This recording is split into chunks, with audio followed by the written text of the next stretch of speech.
That's Jim Carrey, part of Kissmas Music on 106.1 Kiss FM. You're a mean one, Mr. Grinch. All of your holiday favorites now through New Year's Eve right here on 106.1 Kiss FM. Blake and Aaron Show brought to you by Subway Eat Fresh. Time is not, or sorry, I wish it was 7:29 right now. Big news. I have some important news for you. Interesting news. It's Blake and Aaron's Spilling the Tea Candy. Cayman's top news headlines of the day from CMR. Well, good morning, Sandy. How are you? Hey, good morning, Blake and Aaron. I'm fantastic. How are you guys? Awesome. Great. Good. What do you have for us on this Wednesday morning? Well, I think everybody in the world knows that Argentina beat Croatia yesterday. 3-0. We were just talking about that. Wow. What a mess. It was, oh man, I kind of felt bad for Croatia, to be honest. I did, but good for, like Messi and stuff. There's always a winner and a loser, so what can you do? There's zero productivity in Cayman after 2 p.m. Yesterday and today. Yeah, I'm pretty sure of that. Yes. Yeah. They should have just given everyone the afternoon off. But anyway, good game. Bless you. Jeez, was that a sneeze or did a dog, did he step on a dog's foot? She has the cutest sneeze. That is so funny. You sneezed yesterday on the show. Are you allergic to me? I don't recall sneezing yesterday. The day before. I have before. Blake's got a calendar and he marks it down every time. Every time you sneeze, I'm marking that down. Yeah. All right. So there's new regulations coming that is going to help protect native plants and animals. That's good. Yes, this is good. The National Conservation Alien Species Regulations, they can come up with some interesting names, will introduce a prohibited species list, outline the distinctions between domestic and feral animals, and further define the procedures and allowable actions to control feral animals and other alien species to reduce the threat to the native species. So this is quite interesting. They had amended the law a few years back as it relates to the green iguana specifically versus the native blue iguana. Because the legislation was very general about not killing iguanas, but, in fact, the non-native green iguana has taken over and they needed to introduce the culling program. So I guess this will further make a distinction between the species that we really need to protect versus maybe something that's invasive and that has been brought in. Okay. Yes. The swimming team is doing well. So the Cayman Bay Aquatic Club achieved 17 Carifta Aquatic Championship qualifying times at the 2022 Coconut Cup held at the Cayman Bay Pool from December the 2nd to the 4th. So well done to all of these young people. Looks like they started very young all the way up. So there's a grand total of 113 amateur swimmers that CBAC entered and finished for the 2022 Coconut Cup. All points ended up, with overall points of 6,569 to claim first prize. That's good. Congratulations to them. Yeah. 7-mile swimmers came in second. Well done. Stingray Swim Club really cool. in third. So we've always got really good swimmers on this island. The kids are, they really focus. You should. We're kind of surrounded everywhere you look. I know, but you'd be surprised that other islands don't really have, strong swimmers. Yeah. Yeah. So the we've had strong swimmers for years, even some Olympians. Yeah. My wife was a very strong swimmer back in the day. Swimming is just a big thing here. Just like Jamaica has bobsledding. Yeah, I guess. The Allen B. Levin, and that's the NSU Broward Center of Innovation, has an economic and education development engine in South Florida, and they've announced its first official Innovation Nation partnership with Cayman Enterprise City. So hello, this is great news, puts the Cayman Islands on the map. And they're going to be establishing the Cayman Islands Country Desk Initiative at this Levin Center of Innovation. So basically what this will do is allow NSU and the Levin Center of Innovation to partner with Cayman Economic City to create what they say is unlimited possibilities for startup companies based in the Cayman Islands to actually enter the U.S. market successfully. Okay. Yeah. So this is a good move, I guess, because really it's going to help the Cayman Islands enter sort of the more global network with new opportunities and connections to the South Florida region. So this is fantastic. All right. Excellent. Yeah. All righty. So those are some of your news headlines today. All righty. And big news. Yeah. Yeah. On CMR. Let me show you what we got going on here in the studio. Should have started with that. Can you Big see? news. I need to move out the way. You Can end see it with all big the news. prizes in the background. Don't see anything right now. I don't see anything. Yeah, it's kind of hard to see Do you because have of the lighting light- back there. You have the lights on? We need more lighting. Mhm. So No, yeah, it's literally a blank. we've black got screen. over 60 prizes that we will be giving away right Great. here on the Cold Hard Truth. Everything from phones to Cayman Bay vouchers, tablets, and wellness planners. Lots of chocolate, of course. You wouldn't be a fan of the show if you didn't know that we love chocolate around here. So yeah, over 60 prizes in total. $100 gift certificates and all sorts of fun stuff. Well, great. We wanted to let you know that we're giving 2 more chances winning our $5,000 Christmas contest coming up at 8 o'clock. We've got movie tickets to Avatar, and we've got Christmas cash if you can name that sound. That's coming up this morning on our show. So there. Lots of Christmas Nice. all around. Honey So, child. Hard cold cash is always good. Sorry. all right. Catch Sandy Show right now, Provo 89.1 FM. We'll see you tomorrow for Thursday headlines. Fantastic. Bye, Sandy. All right, folks. Mr. Good Look says your camera's blocked. It is. Shouldn't be. All right, let's play our intro. Oh gosh, I forgot to log on to the radio. Oh, Chuck is gonna kill me. Oh my goodness. Oh, somebody's like, I'm not hearing you and Bobo. Sorry. Let me message Chuck real quick. Yeah, I gotta every morning. You know what's so funny? It was actually in the studio early today. But every morning it's like, okay, here's your list of stuff to do. And sometimes you still forget to do something on your list.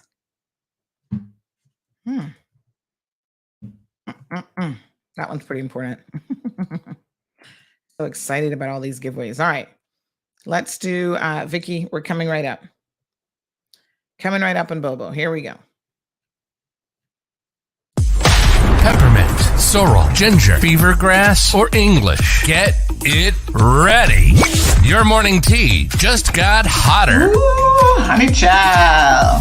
On the Cold Hard Truth. Bobo 89.1 and Cayman's #1 talk show are bringing you morning talk like no one else. Monday Rewind, Impact Wednesdays, Caribbean Connections, and much more. Don't miss a beat with what's happening in the local community. Just keep sipping your tea.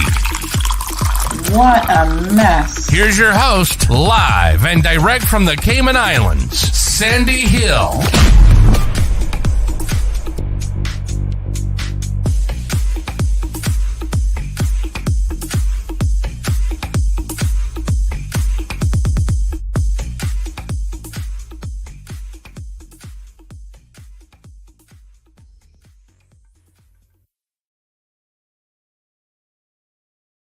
Folks, good morning and welcome back. My apologies for our radio folks. I think we should be good now. Let me know. So let me get out of the way so you guys can see all of the Christmas stash. Look at that. I think if I get out of the there we go. Yeah, it's trying to focus on the presents, but you see all those presents back there? Guess what? Christmas is here. And we have got tons of amazing prizes to give away. Over 60 prizes.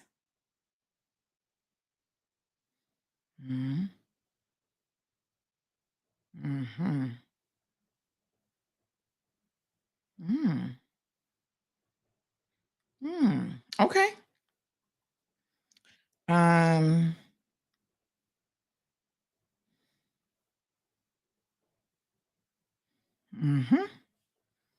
What? Okay. Oh man, you gotta be kidding me.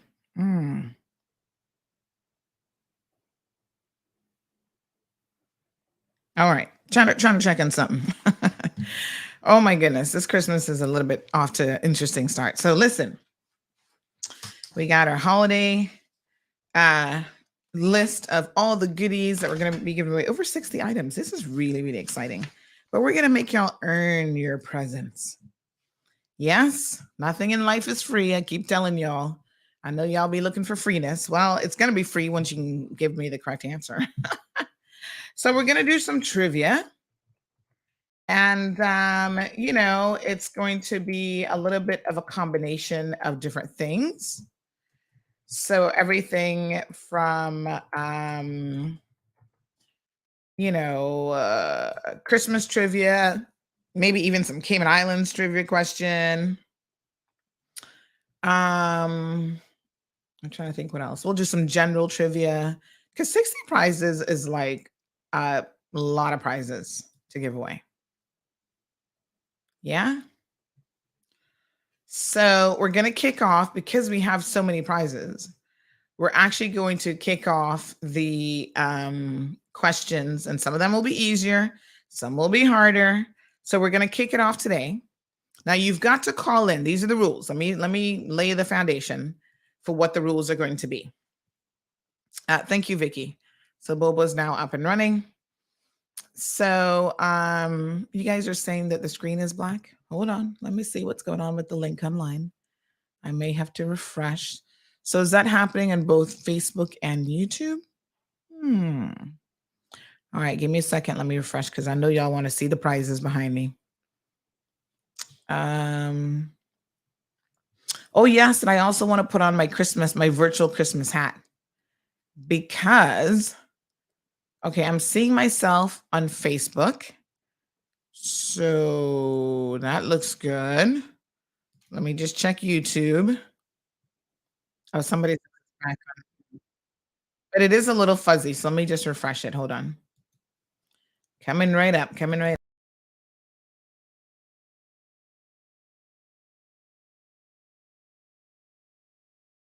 Today. All right, so camera is out of focus. It's just fuzzy. It's not even that the camera is out of focus. It's the whole live stream was just fuzzy.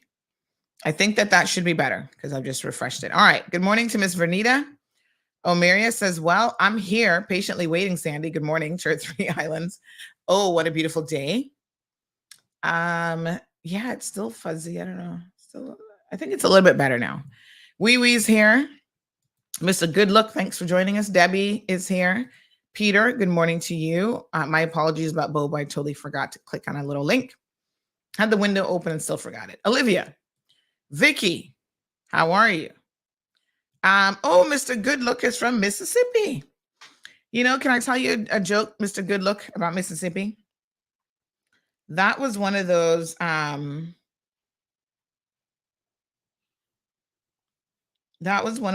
words that when I finally learned how to spell it, I was so excited.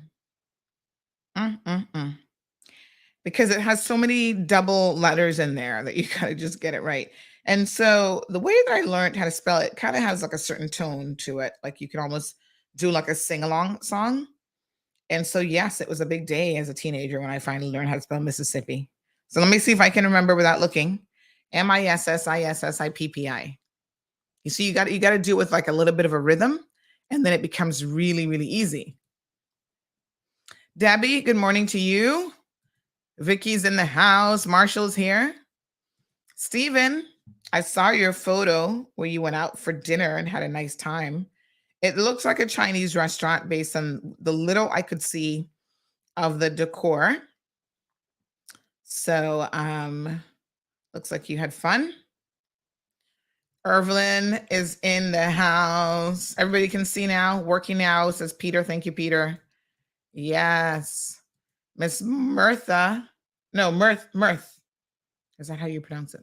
Is in the house. Cayman Detailing. I think we're all good now. We can all see. We've seen the light. Lulu, what you're showing us? We didn't see a thing. Okay, let's have a look again. Look at the prizes in the back. 60 plus prizes. It's kind of hard because the camera still wants to focus on me. The camera's like trying to find me. I'd have to duck all the way down here. Look.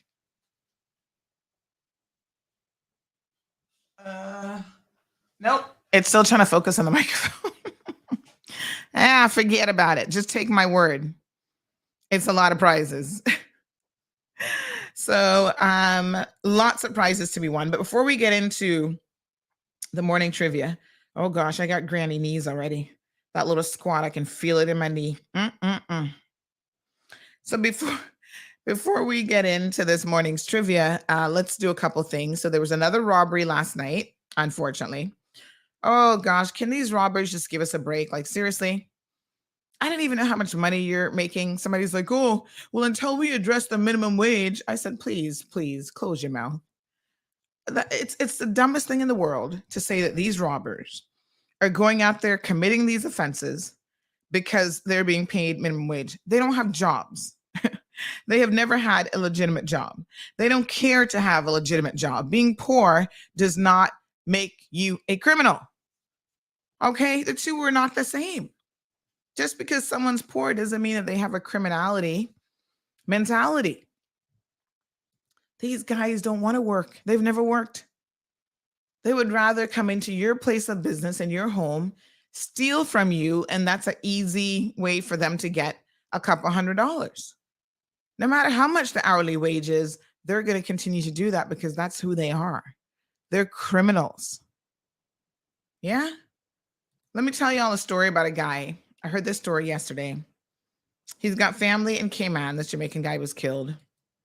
So I'm not going to tell you his name or who he's connected to here in Cayman, but listen to how crazy this is and how criminals think, okay? So this guy is in Jamaica, and his sister, I guess like building a family house or whatever, nice big house. Now, you know, in Jamaica, honey child, let's just be very honest. The bigger and more beautiful your house is, the more you're going to be targeted. I'm so shocked when people decide to build these awesome homes in Jamaica and they seem to not understand the risk involved in doing so. Seriously, there's risk. So, you know, people are like, oh, I want to go back home. I want to retire and all that kind of stuff. Okay. Well, you can do that, but you do understand that there are people who would rather steal from you than work for it. They'd rather murder you for something that you've worked your entire life for. Some people will spend 20 years building a house. Yeah. And they finally say, okay, I'm going to go home. I'm going to retire. I'm going to, you know, they don't even get to enjoy it for a full year before somebody decides to murder them because the jealousy, green eye jealousy, like, oh, you have a big house and I can't have one. You see, this doesn't have anything to do with poverty, really. This is just bad-minded people who always want something for nothing. Because there are a lot of people who work very, very hard. Every little dollar they get, they send home and say, okay, you know, work on the foundation, do this, do that. And Cayman, folks, has been the same way. So for many, many years, the Cayman Islands was all about seamen going overseas, sending their money back. Somebody reminded me yesterday that the seamen were making $100. What did she say? Was it $100 a month? And she should know because she was married to seamen. So they weren't making no pile of money. $100 US per month back in those days. And it was hard, laborious work. Trust me, it was not easy money. And they weren't out there killing people and robbing people and doing all sorts of stuff, talking about, oh, y'all need to pay me more than $100 a month. Whatever the going rate was, they worked for it. And they still managed to send money home and try to, you know, put together a little 4x4 house or whatever it was that they were building back in those days. We've just got people who literally just want something for nothing. And if they see you with something, they're going to take it. Right now, they're primarily targeting businesses, which is really, really sad. So back to the Jamaica story. So anyway, the sister lives in the UK of this family. And so she says to her brother that she has in Jamaica, she says, you know what? You go stay in the house, because now it's getting to the stage now where it's like almost completed. You know, once you start to put fixtures and stuff in, child, you better put up your burglar bars and secure your place, because people are going to be, especially if nobody's there and they see nobody living in the house, they're going to target the house. But even if someone is in the house, a lot of these criminals just don't care, and they're going to be targeting it anyway. So this guy moves in to the family home, and another guy in the area is like, oh, wow, you know, you got a big house. I love your house and blah, blah, blah, ray. And the guy said, listen, it's not my house. Now he's trying to set the record straight, because already he see these green-eyed people kind of watching him and looking at him. He said, no, it's not my house. You know, I'm just house sitting. All right. So apparently this guy had been arrested for some mix-up with another murder, but I guess they didn't have the evidence for it to proceed through the courts, and they let him out. Turns out he was a murderer after all. So anyway, one day now, you see the man with his little car, and he said, loan me your car. I need to go up the way there, whatever. So the guy said, I'll drive you. How about if I just drive you? No, never mind. So he just wanted the vehicle. He didn't want the guy to drive him. It's not really a ride he was looking. Turns out he wanted the vehicle. So when the guy offered to, like, oh, yeah, I don't mind, because my father lived up there that way or whatever, you know, I can make a trip out of it and drive, you know, give you the ride. That's not what he wanted. The same thing when you're trying to help people, when they beg you for something and you say, oh man, oh, you're hungry? I'll give you food. And not food that they want.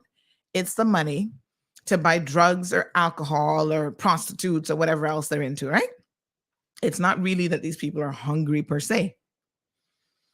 Anywho, so a couple days afterwards now, the man come out of the house and he noticed the road is blocked with one big lock. Not one big rock. Ruby, I'm reading your message. One big log in the road. So he gets out of the car to try and move the log out of the road so he could, you know. A lot of the roads in Jamaica, I've noticed, are about the size of Cayman roads. Some of them are even smaller. And in some towns, like, that's the main road. And they have heavy equipment and trucks and everything driving on those little small roads, right? So anyway, he gets out now. And this recently happened. He gets out now to move this log out of the way. Here comes this man, jump out the bushes with a machete and chops off his hand. Chops off his arm. Yeah? Now you can imagine losing a limb. Automatically, your body goes into shock. And you start hemorrhaging, and you know it's if in situations like that you're gonna die if you don't get to a facility or somebody can't put a tourniquet on it or something. You lose a limb like that. It's almost sure death. Yes, Damien already onto the story. He said the log was a setup. Yes, it was a setup. So the man purposely put the log in the street so when he come out now he would have to stop and get out the vehicle. You see how wicked people are and how they can set you up? So he chop off the man's arm, yeah? Then he turns around and chops his head off. Straight off. Throws the head down in an embankment, whatever. Folks, he had a dash cam. The dash cam caught the whole thing.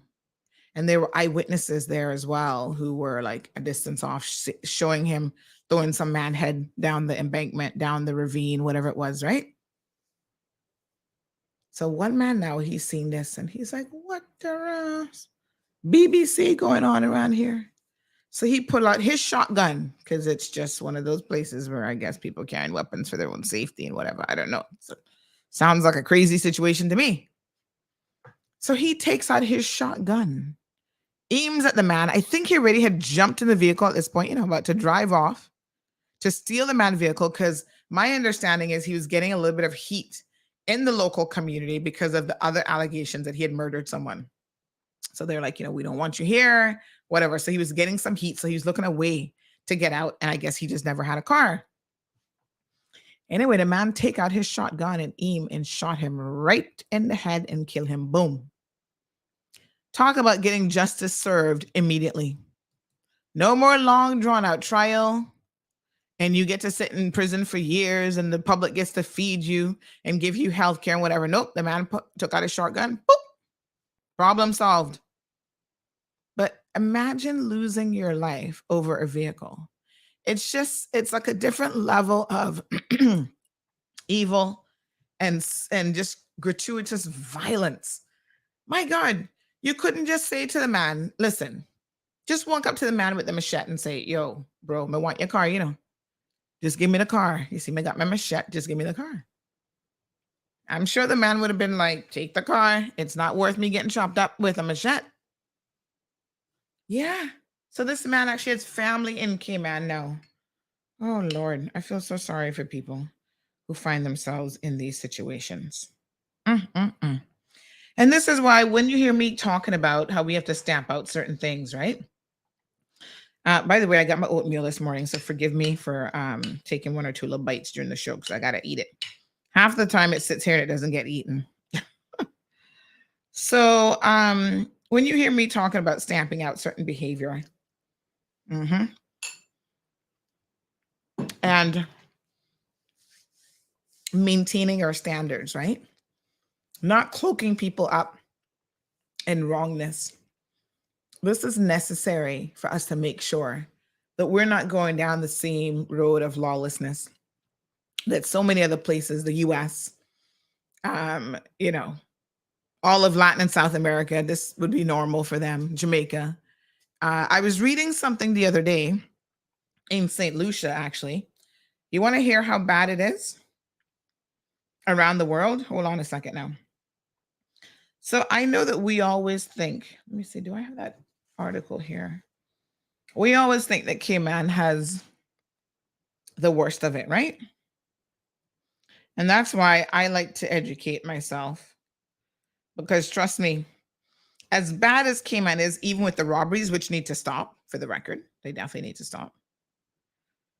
There is still a sense that this is a very safe place. Still one of the safest places in the world, in fact. So I was reading something about St. Lucia. Let me see if I actually did a screenshot of it because I was like, wow, I had no idea that things in St. Lucia were this crazy. I think this was Monday. But they have had, I want to say 60 something murders already for the year. Murders, yeah. I was like, what?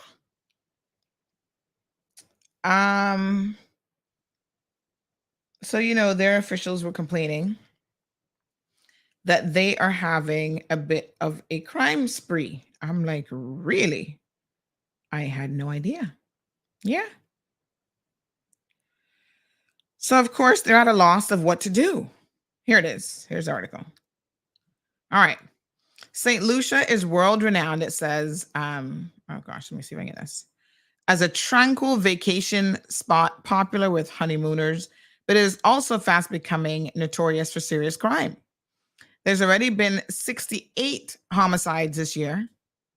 Imagine. And last weekend alone, there were multiple shootings. Commissioner of Police Cressida Descantes Pulias gave a statement on Monday following a bloody weekend that saw 16 people shot in 3 incidents, 2 fatally.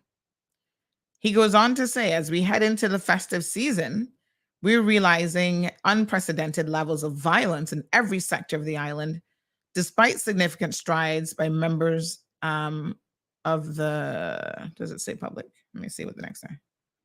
Oh, members of the Royal St. Lucia Police Force. We continue, to observe increases in homicides, gun-related activity, and other serious offenses. We will take back our streets and make St. Lucia safe for all citizens and visitors. And to the individuals intent on wreaking havoc, you will be weeded out. There's no room for you or your behavior, and the organization which I lead will succeed in putting a stop to your actions. He goes on to say that St. Lucia has no place other than incarceration for those who wish to operate with impunity. So this is crazy. How big is St. Lucia population-wise? I had no idea. I mean, I don't know a whole lot about St. Lucia. I think I only know one or two people here who are even from St. Lucia. It's a bigger mass, like island mass. Let me see what their population is. So we're looking at, they were inhabited by the French. Okay.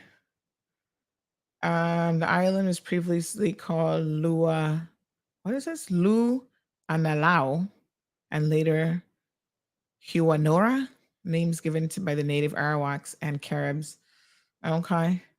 Population of an estimated 180,000 people as of 2022. Yeah. And they're having a problem with crime. I feel like worldwide, unfortunately, we're seeing an increase in crime. And it's always one of those things where everybody's like, the criminals, be warned, we're going to take you in.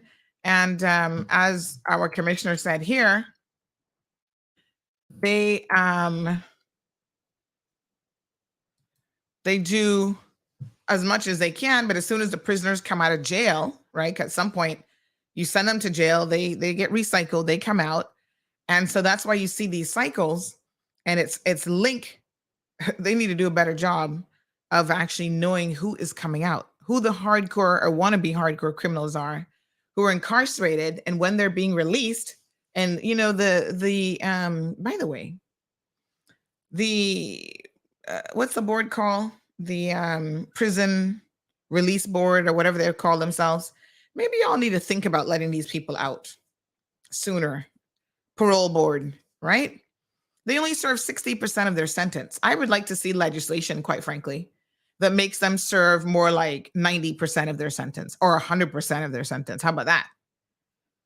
You commit a crime, you shouldn't be getting any, we'll give you a discount when you go to jail. Discount my rear end. So Prime Minister laments years of tolerance for corruption. So we have deep-seated issues that have nothing to do, and I want y'all to accept this as a fact, that have nothing to do with minimum wage. Every single country, every single island has had some degree of corruption that is deep-seated in who we are. Yeah. So when we talk about the drug running that went through Cayman, the money that was laundered that went through the Cayman Islands, the planes that came in here, loaded with bags of cash just thrown on the floor, you cannot not understand that when that is your history, even if that's not what's going on now, we were built on a foundation of pirates and lawlessness that has only gotten worse. Okay? That was drug money. There were drugs and cocaine and all sorts of stuff coming through this island. I always hear stories, of course, I wasn't here in the 60s. I wasn't alive. But I always hear these amazing stories of how, even in the 80s, this one was working for the national airline. She was a stewardess. She was a this, she was a that. And she was involved in importing drugs. And the husband and this one, they were all into it. All trying to make money. Yeah. So the criminals now might be different. They might change. Maybe they're not as cute and pretty as someone wearing a skirt getting on an airline. But criminals are criminals. Corruption is corruption. The attitude of lawlessness is what is important to consider. So poor St. Lucia, what a mess. Skyrocketing murder rate now has it ranking along Venezuela and Honduras in the top 5 most violent countries in Latin America and the Caribbean. Wow. That's kind of crazy, actually. I didn't realize that they would have been on rank with them.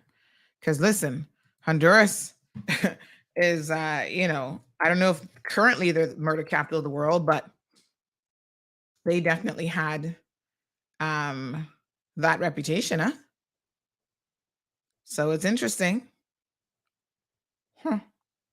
Poor St. Lucia. What a mess. As with anything else, they gained independence, by the way, from the UK in 1979.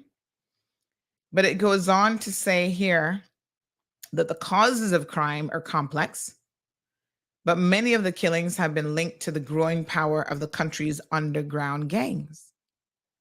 Gangs have been prevalent in St. Lucia since the 1980s, but there's evidence in recent years that they've become wealthier, better armed, and more fiercely competitive, owing to the island's increased importance as a transit hub for South American cocaine, record amounts of which is being shipped to Europe. Okay. When you mention minimum wage being the issue of concern, let me understand what you're trying to say. I could be a gangbanger involved in gratuitous violence, making unbelievable money with no real skills.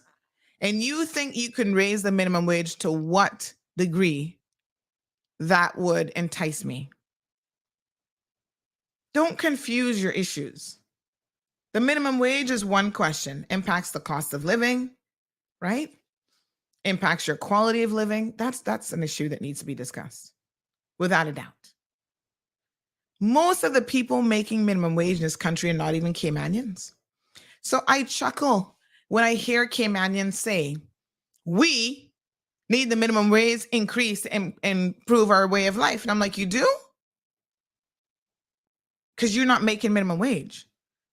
So your salary isn't going to increase. Your legal secretary, your reception, messenger, front desk. Let's just talk about some of the lower jobs that Caymanians might hold. Even the cashier at Foster's are not making minimum wage. So who's making minimum wage?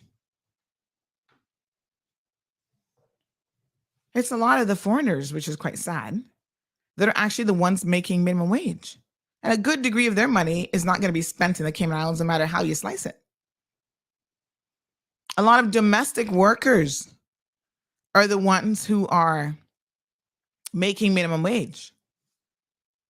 Now, I want y'all to think about the increase of the minimum wage and how that is actually going to impact your lives when it comes to the overall increase in the cost of living. Somebody sent me this thing yesterday from KY Mummy's Nanny Finder, where this woman says that she wants to pay $150 per week. What does that work out to be for the month? Somebody do the math quickly for me. Not very much. That's what she wants to pay as the growing rate for a 1-month-old, taking care of a 1-month-old. The person must be patient, kind, and very attentive. I don't know if you can afford all that at $150. I'm just saying. I'm not even sure how they're going to get a work permit for that. That's $600 a month. You do the math and divide that by how many hours you think this person is actually going to be working. And then you do tell me exactly how that can work. But honestly, those are the people, yeah, who are getting minimum wage. Helpers, nannies. And the vast majority of those people are working for Caymanians. Now, I don't think anyone who understands the value of their own child should be paying somebody $150 a week. But I don't know what her financial situation is. And I guess if she's saying that's all she can afford, I still don't think she's going to find anyone of value who's going to be able to survive on that kind of money. But the thing about it that is really, really disturbing is the second you say, let's increase the minimum wage to $10 an hour, $12 an hour, what do you think it's going to be that is going to improve the quality of the lives of people who are actually making the minimum wage? Now, here comes a trickle-down effect. The trickle-down effect means that everything is going to go up. You have pension payments that are going to increase. Yeah. The cost of goods is going to increase because maybe there are some people who are in that minimum wage bracket who do work for some of the grocery stores, although I don't believe, and I stand to be corrected, that any of the grocery stores are paying $6 an hour. But even if they're paying $8 and you say, no, 8 isn't enough, we need it to be $12 an hour. So let's go raise that floor. How do you think it's going to be paid for? Where is the money going to come from? Morning, caller. Welcome to the program. Good morning. How are you? Not Thank bad. How are you? I'm all right. I'm Good. just tuning in, and I am loving the topic Mhm. about what people don't understand about the minimum wage is, and you touched on it. I think you made a good point. Is it raises the cost of living for everyone, Mhm. right? And here's why. If I own a little business, let's say I own a supermarket, right? I Mhm. can't run the supermarket myself. I have to hire people to run my business for me. Mhm. And when I hired those people, I agreed on a price. We agreed on it. We have a contract in place. Mhm. Now in comes the government. The government says, oh, well, you can no longer pay them that. You have to pay them a minimum wage, right? Which may be more than what they're getting now, Mhm. right? Now, while well-intentioned, as a business person, remember why I went into business for, to make money, right? One of four outcomes is going to be possible now. Either I keep all my staff and I just raise prices on all the goods in my supermarket. So now that $2 loaf of bread now becomes $3, and that $4 gallon of milk becomes $5. And that $11 lettuce that everybody complaining about now becomes $15. Aye. Oh, so that's scenario number one. Or scenario number two, let's say that I had person X, person Y, and person Z. Person X is manning the cashiers. Person Y is stocking shelves. Person Z is sweeping the floor. All right, I'm going to get rid of person Z and distribute his duties between person X and Y. I mean, why not? Because if I have to pay them more, I'm going to give them more duties. Right? That's scenario number two. Scenario number three, I cut down on their hours. Well, I mean, so I keep them all, I cut down on their hours, but now that I've cut down on their hours, they're no longer full-time staff, they're probably part-time staff. So I'm sure that's gonna have some impact on how much money they make in total, as well as whether or not I pay pension, whether or not I pay medical and that sort of thing, right? Or scenario number four, which is the most unlikely scenario, I'm going to be a benevolent business person and I'm going to take that out of my own profit and give to them, which defeats the purpose of going into business to begin with. Right? Now, those are just four scenarios, and I can list off people that I know right here in this country who have seen and who have experienced one of those four scenarios. Right? Government's role is to enforce contracts, not to say how much I need to pay my workers. That's where I stand. Thank you, caller. You're welcome. All right, folks. So your opinion matters. 936 Bobo is the telephone number, 936-2626. Just for the record, the U.S. federal minimum wage is $7.25 per hour. Yeah? What do you think the minimum wage in Cayman should be?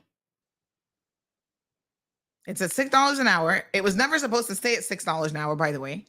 The previous government said, oh, we're going to review it in a couple years, and they never did that, honey chill. Another broken promise by the progressives, quite frankly, right? So it was just to get us started.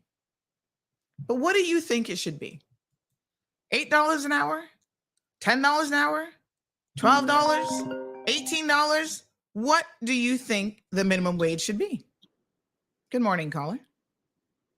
Hi, good morning again. I have to call back. Yes. What do you think Minimum, it should be? the minimum wage should be zero. It should be whatever you negotiate with your boss. So you don't believe in a minimum wage? I don't believe in a minimum wage. If I hire my workers, remember my business is what's going to make me money. Mm-hmm.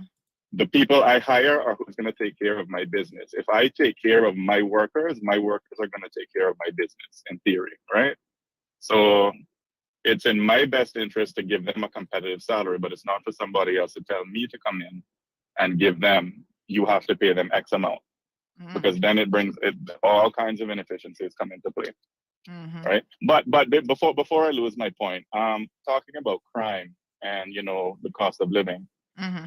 I think what happened with Cayman is that we've had a runaway development, and we've been so inviting so many wealthy people to come in, and wherever wealthy people come in, I don't have any problem with wealthy people coming in. I mean, they bring development, they bring those things, but there's a point, right, that where things become so expensive, because think about it. Again, I have my little shop. I'm selling bread for $1 a loaf. Mm-hmm. You're buying my bread for $1 a loaf. In comes Bill Gates. I'm just using him as an example. And he now, with all his money, can buy much more than you can buy in my store. So I'm going to raise prices. It's supply and demand. I'm going to raise my prices. And when I raise my prices now, he can still afford a $3 loaf of bread, but you're now going to suffer, right? We've invited so much development into this country, and we've invited so many rich people, and again, because it's tax-free, I mean, everybody likes to think that taxes are bad. I mean, I'm not looking to impose any tax, but I can only see a tax fixing this. Because now you have a bunch of rich people, you have a lot of money in the economy, and with a lot of money in the economy, prices go up. It's an inflation of a kind, right? So the only way I can see this fixing is if government puts in an income tax or some sort of tax to reduce the supply of money in the economy. That will bring things down. Okay. Anyway, I promise I won't call again. Sorry. You got to call with a prize next. All right. I hear you. Bye. All right. So listen to this, right? I told you that the federal minimum wage in the U.S. is $7.25 an hour. What is the CI equivalent of that? $7.25? Somebody can do the math for me. Y'all are good at these things. $7.25. If we do it at what? 80? Yeah. Hold on now. I did it the opposite way. Hold on. I always forget which way to do it. So if we do it at 80 cents, that's actually $5.80 CI is the federal minimum wage in the US. Now that doesn't mean that at the state level, it might not be a little bit more, but that's the bare minimum that it can be. Yeah. So on July the 18th, somebody keeps calling me. Hold on one second. Let me see if there's anything urgent. Good morning. I'm on air. Are you calling me about anything urgent? Yes, 936-2626. Yeah, you're welcome. Yeah, they were trying to call Bobo. 936 Bobo. Don't call my other number. Not while I'm on air. All right, July the 18th, 2019, the U.S. House of Representatives passed an amended version of the Raise the Wage Act of 2019, which would gradually increase the federal minimum wage to $15 an hour by 2025. Okay, I found this on the web for this Siri business on this phone. So here's the situation, though. The current minimum wage, federal minimum wage of $7.25 an hour has not increased since 2009. 2009? What year are we in again? 2022. That's 13 years. Oh, Lord. I thought we had it bad. Look, somebody who has it worse than us.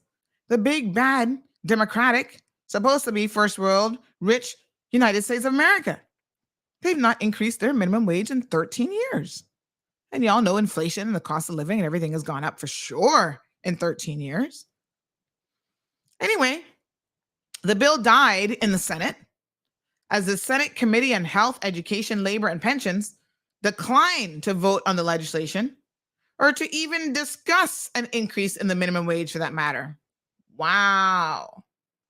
As a result, the debate over whether to lift the minimum wage rages on in the United States of America. Interesting. They can't do it. They can't get it right. All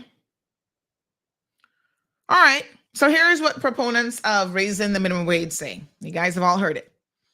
The primary argument advanced in favor of raising the minimum wage is that higher earnings would improve the overall standard of living for minimum wage workers by providing them with more appropriate income level to handle the cost of living increases. Now, you do have to understand what the standard of living is and how to actually measure the standard of living. So, baseline definition, y'all paying attention in class now, don't fall asleep on me. I know it's early in the morning.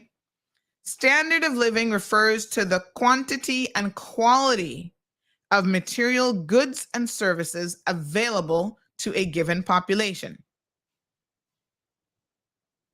Yeah?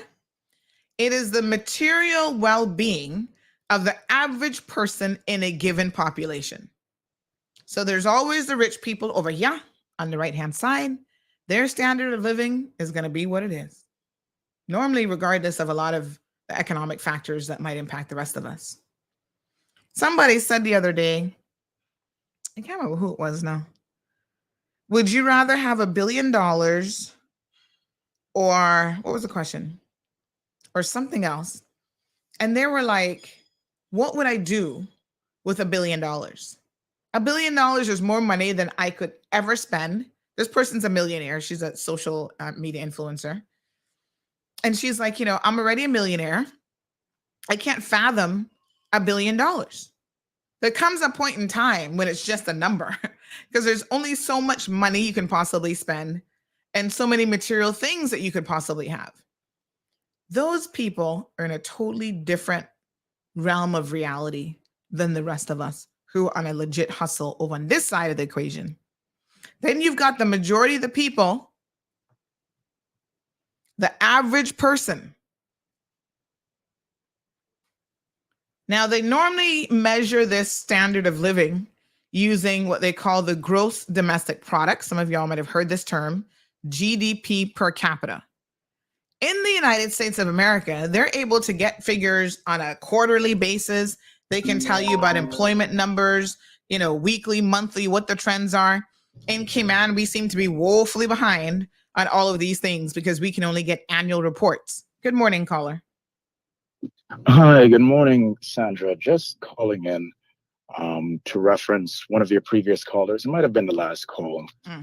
Few that you raised that were very, very interesting. But one of the key things where I think I diverge from opinion on that caller's comments is the point of the minimum wage is where absence or moral decay within that society. So if government or if the society is operating as it should, there should be no need for protection. And that operates the same with any consumer protection legislation. Cayman, of course, is woefully absent with a lot of consumer protections.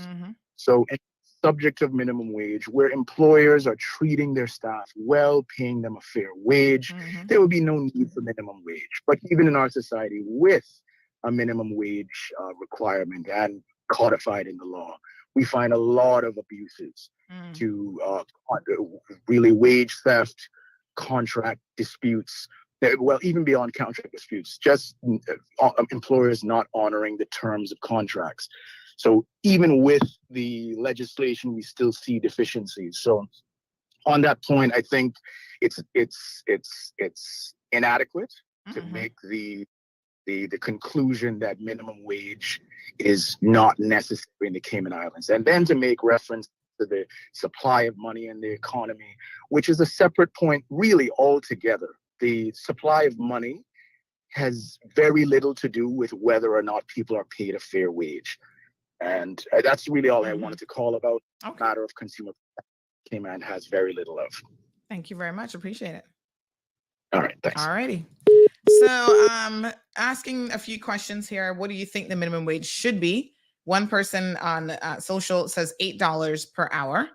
Seems fair. Errol says at least $10 an hour. Ruby says that she didn't agree with not the last call, but the one before that. Jonathan says just wait until next year when beef and pork production will drop another 50% and the prices in Cayman will raise another 150%. Ruby says if you were not a business owner, then you would not be happy with a minimum wage of $0.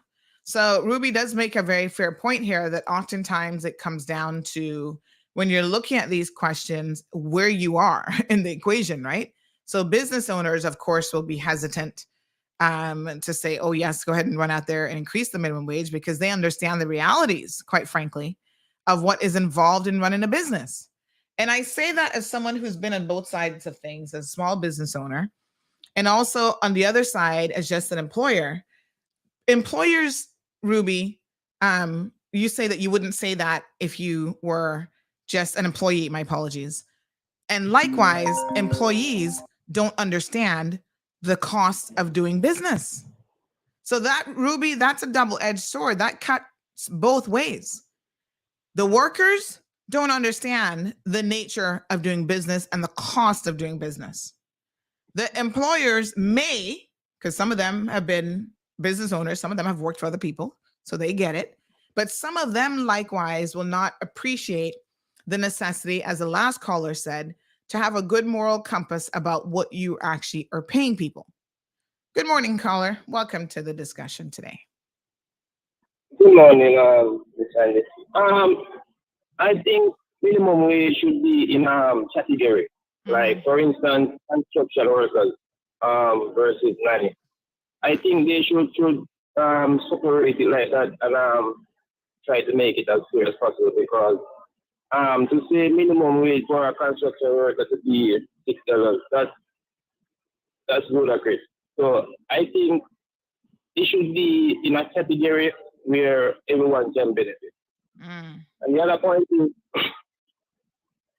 a lot of these companies here is even when you're qualified, experience, college degree, or whatever the case might be, they with my experience, they still hold back on a lot of salary or per hour pay that a person should receive.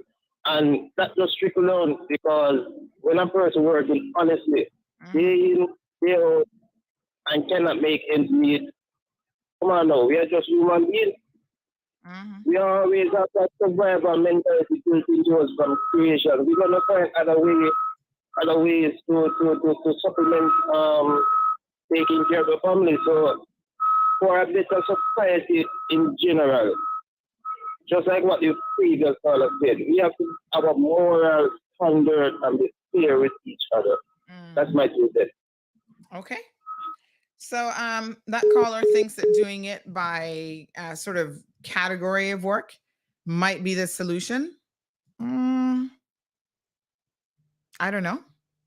I think that adds a different level of complexity to the issue as well.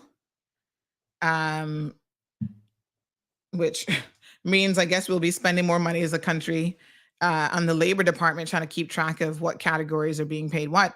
When you have an across the board minimum wage, then it makes it a lot simpler, right? Chantel says, I don't know what state you're talking about, but in Oregon, it's $13.25 per hour. No, that's the federal minimum wage rates. Understand the difference now. The federal minimum wage rate means that for the entire United States of America, it doesn't have to be any more than $7.25. It can be, and a lot of states might actually pay more than that, but that is the federal. You know how at the federal level, there's certain things that are dictated and the states have to follow that, right? So the federal minimum wage is what it has to be, the minimum across all 50, how many states we got? 51 states. And then an individual state can pass legislation that certainly increases it. We can look it up state by state. But here's an interesting tidbit that I'm going to share with you guys. Look at this visual. This is the minimum wage by country. Now, you can't see the bottom, so I'm going to read it to you what the hourly minimum wage is. Actually, let me take off that little scroll ticker and you might be able to see it. Yes, there you go. Okay. So we have countries like Australia, $14.54, Luxembourg, $13.67, New Zealand, $13.18, Monaco, $11.88, Ireland, $11.54, France, $11.46. And these are the top 20 countries with the highest minimum wage in 2020. So this is a little bit dated. United Kingdom, $11.37, Netherlands, $11.21, Belgium, you know, you'd realize that it's all the European countries, by the way, who are in the top. Belgium, $11.06, Germany, $10.68, San Marino, $10.55, Canada, $10.33, South Korea, $8.99, Israel, $8.17, Japan is only $7.52. Wow. I would have thought Japan would have been much higher on the list. Spain comes in at $7.30. United States of America, $7.25. Andorra, $6.72. Slovenia, $5.84. Taiwan, $5.26. Those are the top 20 countries, listen carefully, with the highest minimum wage in 2020. So in at number 20 and number 19, Taiwan and Slovenia comes in below the Cayman Islands. Now, keep in mind, this is in US dollars. So that's even less in CI dollars. Perspective is a hell of a thing, right? $5.84, let's do the math, US dollars, NCI, if we're doing it at 0.80, is $4.67. That is it in Slovenia. Taiwan, $5.26 by 80 is $4.21. Spain, and of course, we can't compare apples to apples because these countries also have huge populations. And so their cost of living is oftentimes very, very different than ours. And you have to accept that that's a reality. Spain comes in at $5.84 CI. That's the equivalent. And the list goes on.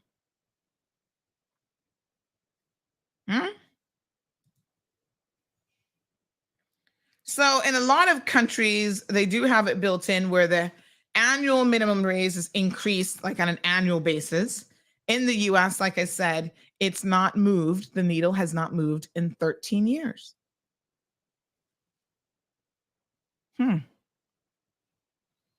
So the minimum wage for non-tipped workers in the United States remains at $7.25 per hour in 2020, the 17th highest in the world, but barely half that of the global leader, Australia. So just to be clear, individual states have the power to increase the federal minimum wage, and 29 of them have done so. That's still not a whole lot. 29 out of how many states are there? There are 51 states.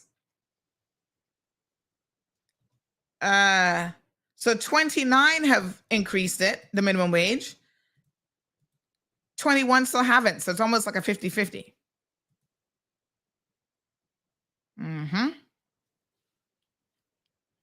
Yep. Chantal, be crystal clear. So Oregon is one of those 29 states that have actually decided to increase it beyond what the federal minimum wage rate is set at. Magdalene joins the conversation by saying that the reality is that everyone should have the opportunity to run their business and see how it is. And then they will have an appreciation of pricing. Okay, let's talk about this for a second, Magdalene. This is really important. So Ruby brought it up saying business owners don't have a clue about what workers go through. And I'm going to argue the opposite side of this coin as well. That workers have no clue what it takes to run a business. And I agree with Magdalene. Just like I think every person should have the opportunity to travel abroad. Yeah. Broaden your horizons, see the world, see different cultures, eat different food. You become a much more balanced individual when you appreciate what else is happening everywhere else in the world. I find that most people who live here, most Caymanians, have a very narrow perspective on anything, whether it's minimum wage, immigration, whatever, because our point of reference is just this little island with how many square feet, and that's it. Square miles. So you run a business. There's a lot of fees that you have to pay, not just salary related, wages, pension, all that sort of stuff, depending on the type of business. So if you're retail, you've got rent, all the utilities. So in addition to paying one set of utilities for your house, for the retail space, you've got CUC, you've got water, you've got rent. Some rental places have what they call a CAM fee, which is like a monthly maintenance fee. So if you're paying $1,500 for the rental, another $300, $400, $500 for the CAM fee to maintain the lawn and the this and that exterior. It's kind of like a strata for businesses, for business complexes and stuff. Yeah. The maintenance, if you're retail, your goods. So whatever it is that you're selling and their associated costs with that, customs duty, shipping, the whole works. Everybody thinks that being a business owner is easy. And that's why every single person should do it. Because you get a rude awakening when you actually have to do it yourself. And you understand. You get it.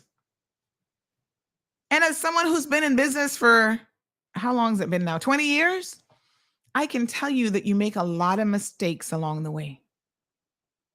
Mistake number one, opening a retail space too quickly when you're in retail.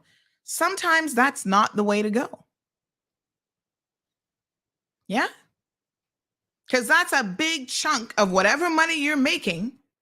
Rent in Cayman is not cheap. And it's not just the rent, like I said, it's all of the ancillary costs associated with having a physical brick and mortar location. Just to fit out a unit. You go into an empty shell of a space. A lot of times you've got to put down the tile, the baseboards, the very ceiling. Some of these units be like, yeah, that's your responsibility. We ain't doing none of that.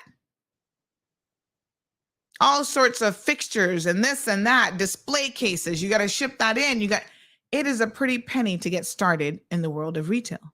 Not just what you're selling, the goods that you're selling, but all of the other things.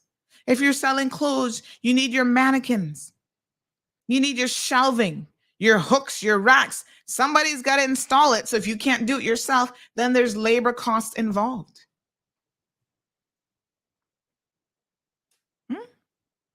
You can imagine what it costs to fit out a grocery store that's a couple thousand square feet with shelving, flooring, signage, display cases for produce, the bread section, all the refrigeration needed to keep the cold food properly refrigerated. Just the initial fit out. And then on top of that, the maintenance of all of those things, because you don't just buy a freezer and be like, okay, I'm good now forever. You better service and maintain that, clean the coils, do this, do that on a regular basis. Otherwise, you won't even get the proper life cycle out of your equipment. One of the most expensive businesses to be in is the restaurant business.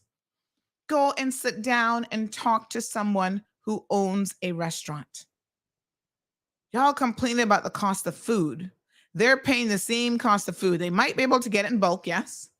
And I guess that gives them some buying power depending on how much they're buying. And the bigger you are. So there is a conglomerate of restaurants here in Cayman. Can't remember the guy's name right now. I saw him the other day at Cayman Bay he's one of the owners. But if you own 6, 7, 8, 9, 10, 12 restaurants, you can have a little bit of a bargaining power in terms of how you're importing your stuff, but it's not as much as you think. Last week, I had the opportunity to sit down with the owner of Burger King. I don't know if you guys know this, but Peanut used to own Burger King. He sold the franchise, Burger King and Popeye. So the new owner, really a super nice guy, was talking to me, and he said, sometimes even him as a business owner doesn't quite understand the cost of goods. So he's asking his suppliers, tell me again, why are we paying this outrageous amount for lettuce? Because they got to pay it too. So y'all are complaining about, oh yeah, the price of burger is no longer 2 for $6. It's now 2 for $9. Well, they have to pay the same increases, the same inflation, food inflation that you see, they have to pay. And so he was saying to me, Sandy, I'm asking my suppliers, why are we paying so much for lettuce right now? And then they explain, oh yes, there was a drought in California. There was a this, there was a that. There are a lot of different factors, not just regular inflation, but there are oftentimes other things that is driving the increases in certain foods that we see. Now, in the United States, they have something called the Consumer Price Index. Like I said, here in Cayman, we kind of behind the times. We're getting real world useful information. I guess the statistics office kind of does the best that they can do up to a point. And then so many of you don't even want to participate in the process when they do call you for information. That's why it's important, even as a business owner, to fill out those surveys so that ESO has accurate information. Because all of these things make a difference when our legislators sit down and they look at the numbers. Employment is up, down, steady, this, that. Consumer price index, how is it moving? So the consumer price index, CPI, is a measure of the average change over time in the prices paid by urban consumers. Listen to how this definition works now. For a market basket of consumer goods and services. Urban consumers. They're not talking about the people who out in the country are just like you and I because of their population, small town sizes. Their consumer price index is going to be a lot higher. Yeah. It has rose by 7.1% over the past 12 months in the United States of America. Food is driving the cost of your little basket. Energy is driving the cost of your little basket. Now, they're going to have the next release for December 2020 CPI data on January the 12th at 8:30 a.m. Look at how precise they can be with their data and information. And poor us, little country, and we still kind of so behind in the times. Will we ever get there? I don't know, honey child. I'm here to kind of push the envelope and help the situation along just a little bit.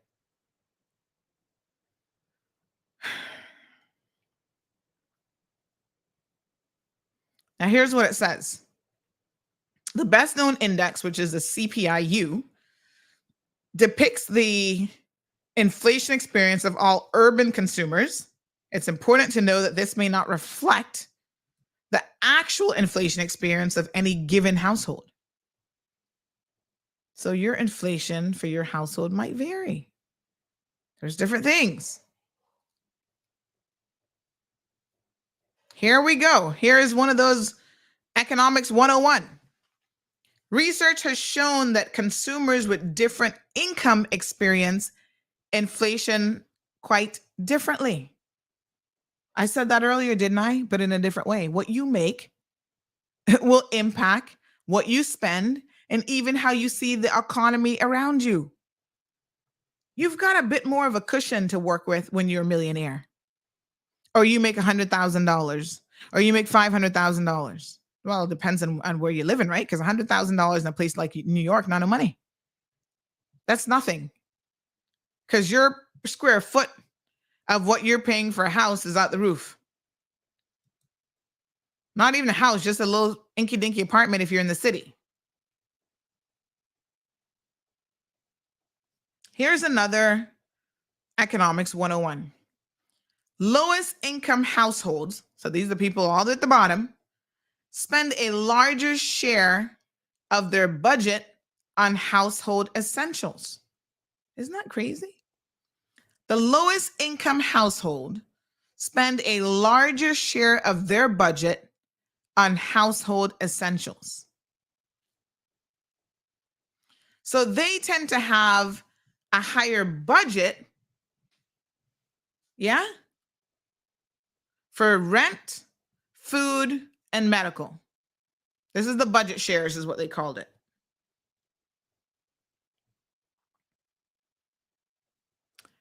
The budget shares dedicated to motor fuels, vehicle operations such as parts, maintenance, and repairs, insurance, and fees are slightly greater for lower income households compared with higher income households.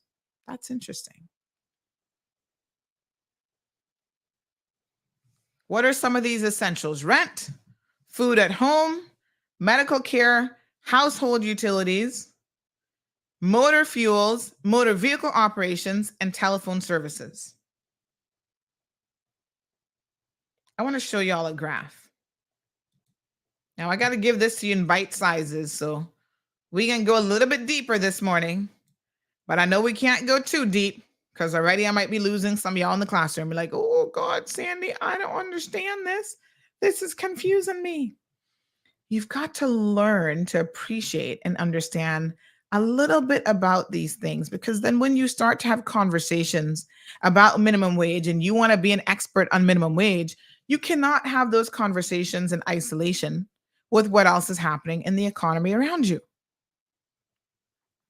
So this is the household budget here in this graph. Household budget shares of expenditure, income for lowest and highest incomes, and this between 2017 and 2018. You see, for rent, the blue column is the lowest income people. Right next to them are the people who have the highest income. The people with the lowest income are spending more. It looks like it's about 35% of their money on rent. Food, same thing. Difference there. Medical care is more or less even. Household utilities, the poorer people are paying more. Motor fuels, they're about even. Motor vehicle operations is more or less even. Telephone services, just a smidgen of a difference.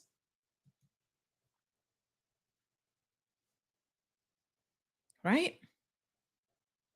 So lowest income paying 34.93% of their money on rent. Highest income earners are paying 27.93%. Food, lowest income earners are spending 9.44% compared to 6.58%. Household utilities, smaller spread, but it's 4.3% versus 2.73%.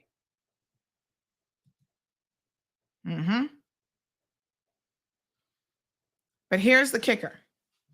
Household budget shares for people who are the highest income households, these are people who earn more, they're still spending money, but they spend their money in a different way. What, pray tell, are they spending their money on? Well, let's have a look. We got the information right here, honey child.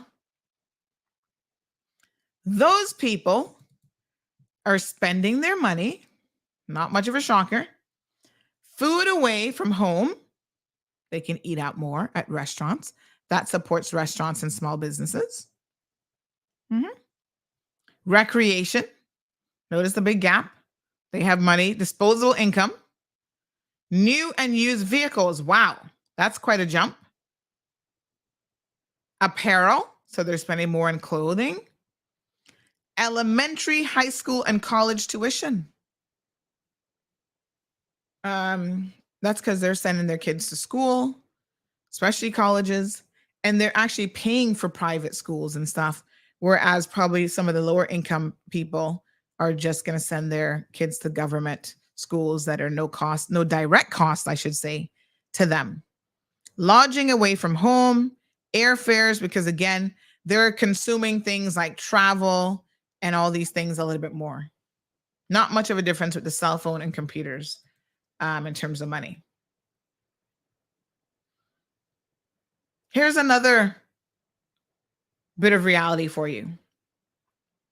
Lower income households tend to face higher rates of inflation.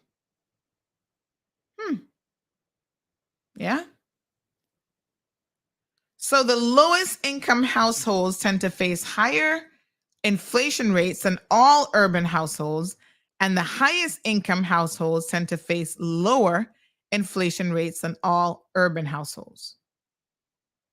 So there's a difference. Inflation doesn't affect every person in the same way. Right? Everything from you going to different stores, buying different things. Our cousins, when I was visiting the other day in Fort Lauderdale, was saying to me how, eating healthy is expensive.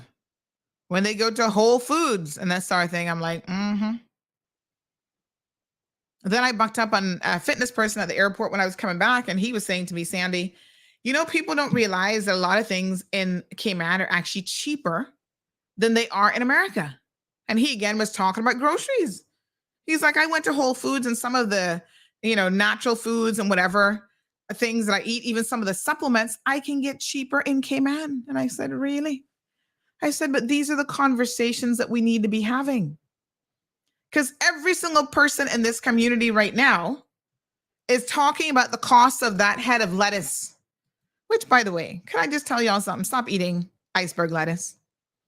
It has like zero nutritional value to you. Give it to the rabbits.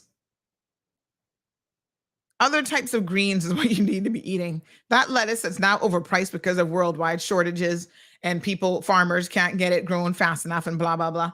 Throw that lettuce in the garbage in any event. Just don't buy it. From the perspective of your body, it really does not do you a whole lot of good. And I've proven this myself because y'all know I like a bargain. I have walked in, I'll use A.L. Thompson's as an example. I've walked into A.L. Thompson's, looked at an item, and I want to make sure I'm going to pay a fair price if I'm going to buy it here in Cayman. And I said, okay. I take out my little phone. Y'all know I got Amazon app on my phone. Amazon app allows me to scan any product out of their billions of products that they must carry. So I can take anything, scan it. Trust me, barcodes are and everything. And then it'll tell me exactly what I'm going to pay for it. So say, for example, I had this little notebook here. Does this have the barcode in the back? No. You need something with a barcode, obviously. I don't even have anything in my office right now with a barcode that I can reach. But whatever it is. Oh, you know what I'm going to show y'all? Hold on. I'm going to show y'all. Real-time demonstration. Hold on. Give me 1 second here. I want to grab one of these boxes.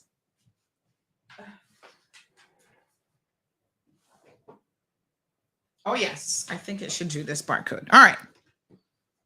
So you can grab any product that has a barcode, and then you can scan it. So let me go to Amazon now and see. Amazon app, and you click on the little up at the top, search Amazon. It has a little barcode thing, and then you click on search. And then it's going to scan the barcode. So once you click on search, it comes up, scanning the barcodes. Sometimes, oh, that's the wrong barcode, my bad. You got to know which barcode to scan, by the way. Let me see, it says item not found, but I was scanning the wrong one. There we go, found it. Yeah, make sure you scan the right barcode. Now it's going to show you in real time what that item is, right? So I actually want, give me 1 second here. I want to pick up, this is an older model, so I don't really want to scan this one. I want to show you guys in real time how this works. Let's take a look, quick commercial break. Crichton Properties is one of Cayman's most trusted real estate companies for over 50 years. We offer a diverse selection of property listings and help our clients navigate the world of buying or selling their properties with confidence. Crichton is a name you can trust with our excellent customer service and family-friendly touch. Contact us today to list your home, land, or condo for sale by calling 949-5250 or email info@crichtonproperties.com. Crichton Properties, a trusted Cereba member. All right. These barcodes are so close together, actually, that I notice it's having a hard time distinguishing between the ones that I want it to scan. Gosh, why did they make them so small?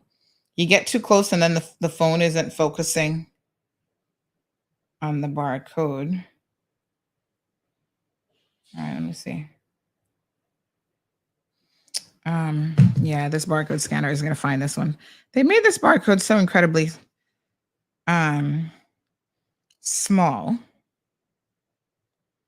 Okay, let me just, you can also type it in, but the barcode scanner makes it super easy because then you know that it's that exact product, because sometimes there's a difference in products. I had someone last week or two complaining about some item at Foster's being overpriced. And I reached out to Foster's, and Woody then spoke to his buyer, and come to find out it wasn't even the same product. So they were saying, oh, in the UK, I can get this, whatever. And the guy was like, it's a different size. It's a different weight. It looks the same, like if you're just looking at the box, but you need to read the details. You know, when I say the devil are in the details, you've got to read the details. It is not the same product. And the person was like, well, I don't care. This is the ignorance of consumers. Well, they're the same thing to me. And I'm just like, you see, this is why you need to own a business. You need to get out there and own a business of your own. Yeah? Before you talk about this is the same thing, because you will understand how things come in different weights, how they come in different, you know, it's just completely different. It's not the same product. It's the same cookies, but you got the big bag versus the little bag or whatever. All right, stick with me. So look at this now, right? I want to show you all something because this is important to understand. So here are these things that I sell. This is a Buzz TV box is what it's called. They come in different models and stuff. So again, you got to compare apples to apples and oranges to oranges. So you can't come to me talking about the economy box when I'm selling the premium box. Now here's this box right here. This is the one that I sell at $175.39 on Amazon. Amazon has, oh gosh, they must have billions of people who shop on Amazon. They have a wide plethora of things that are available to purchase. So Amazon is normally the best price that you can get, but not always. Like I said, I've been in A.L. Thompson, scanned a product that was cheaper in Cayman for me to purchase. And that's cheaper, landed here, having paid shipping, customs duty, etc. And the cost of containers have skyrocketed since COVID. Skyrocketed, try like 10 times the price. Yeah, to get a container here from China. Now, if it's coming a shorter distance, maybe. And that has pushed up the cost of containers even more because now there's like a worldwide shortage of containers as well. So this box is $175 right here. Can y'all see that? How much do you think I sell it for in Cayman? Any guesses? I sell it for $175 US. I mean, my apologies, CI. This is the US equivalent. I sell it for basically the same price in CI dollars. And I'm paying duty, and I'm paying all these other things on top of it. Now, if I had a retail store and I had staff to pay and all these other things to sell these boxes, I would have to now start thinking about, gosh, I can't sell. I mean, the margin, and this is what I tell people, right? Because people buy the boxes, and I said, listen, the money that's made on the boxes is like minimal. Nobody not gonna become no millionaire off of this. Sometimes you're just selling a particular product to be able to have it in stock for your consumers so that they can then purchase other things. But on the one item, you might be taking a loss, or you might just be at your break-even point. That's not your moneymaker. But even as a business owner, there are business owners who do not comprehend how pricing is done. That's why, like I said, everybody needs to become a business owner. You need to have the experience. You purchase a dress in Miami and you want to resell it in Cayman. How do you mark it up? What is the formula that you're using for markup? Because there is such a thing as a markup formula. You know? Most businesses in Cayman have no clue. They just stop at a price on it. And they want to think that they can mark it up 100, 200, 300, 400%. And the more savvy consumers become, right? The more they're going to go, hold on a second. Why are you selling that item for $500 if I can get it on Amazon for $175? Because there comes a breaking point when it makes 0 sense for you to pay a particular price for it. You might as well buy a ticket to Miami and ship it, or use a shipping company and bring your own item in.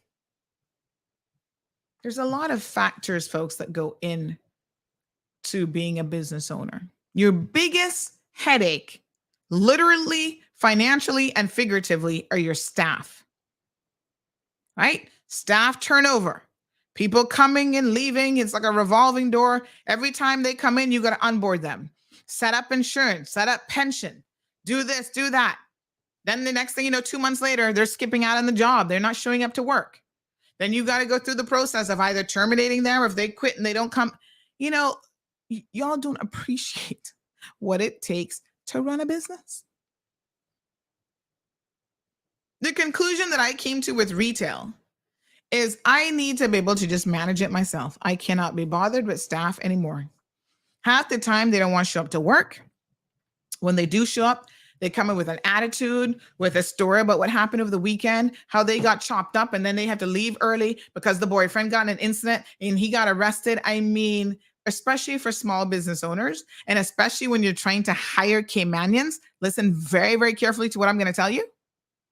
It is a headache to hire a Caymanian in certain businesses.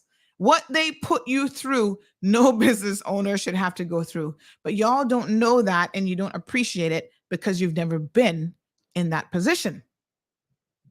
Go and set up a retail store, right? You want $8 an hour? Pay that retail person $8 an hour. And you tell me if they're even worth $5 an hour? Because most of them are going to sit there on the phone all flipping day, do nothing to bring in sales into your business. Yeah. So you're paying someone essentially to do almost nothing. They don't get it. Oh, when customers not in the store, you got to get up, you got to clean, you got to do this. No, honey child, they can just sit down their bunker all day and want to surf the internet.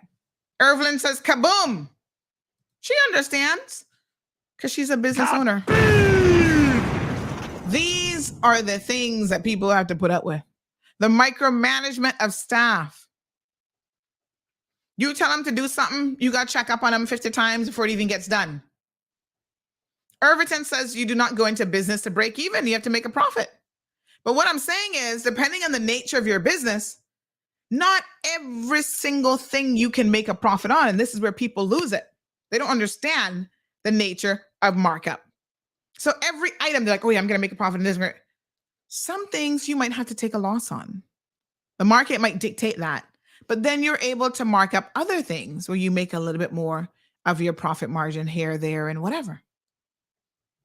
But yes, nobody overall gets in business to lose money, because then you're going to have to close your doors. You're not going to be able to pay your rent. And there are things that are necessary for people to pay, such as pension and health insurance. And a lot of businesses, a lot of companies are not paying that to their workers. That's how they're becoming profitable, by breaking the law. You understand? And that's not right. There is a cost of doing business, and that includes being fully compliant with the law. Speaking of people who are not fully compliant, Jeremy Bodden from what a construction company name again? We coming for you again tomorrow. You can't learn to pay people their money. How many workers you owe pension and insurance for? I'll come in for you again tomorrow, Jeremy. This is ridiculous now. We already had you featured on the show. We've given you an opportunity to get your shit together. And here we are again, having to talk about you again. A Cayman business owner, you're making me ashamed to be a Caymanian right now. Get it together. If you cannot pay your obligations, you shouldn't be getting paid. You shouldn't be making anything called a profit if you're not paying your liabilities, and you need to shut down and come out of the business because clearly you're not a good business person.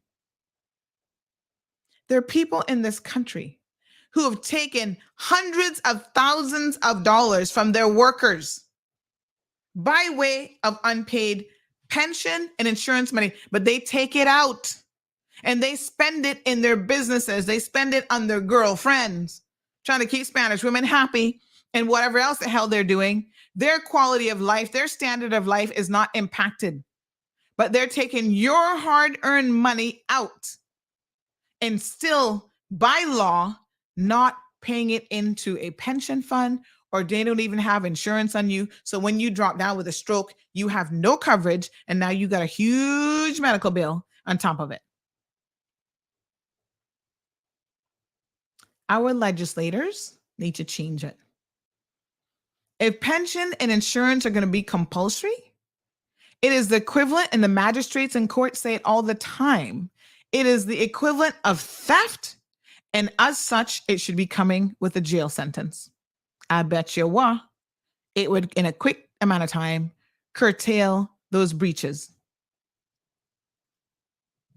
What's the sense of implementing laws that have no teeth?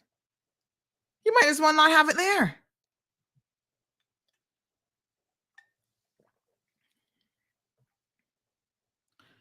Emmy says that some stuff in the US are more expensive, yes, but you still stand a better chance at saving, gaining points on your cards. What is GAD point? Gas points, food points, and stuff like that. Well, I mean, okay, so you have a point system that's going to pay you back, but the truth of the matter is, when you're talking about just the cost of living, there's a lot of places in the US that the cost of living is no different. And it shouldn't be that, oh, I'm going to get points back off of, why did my light just go off? Did y'all see that?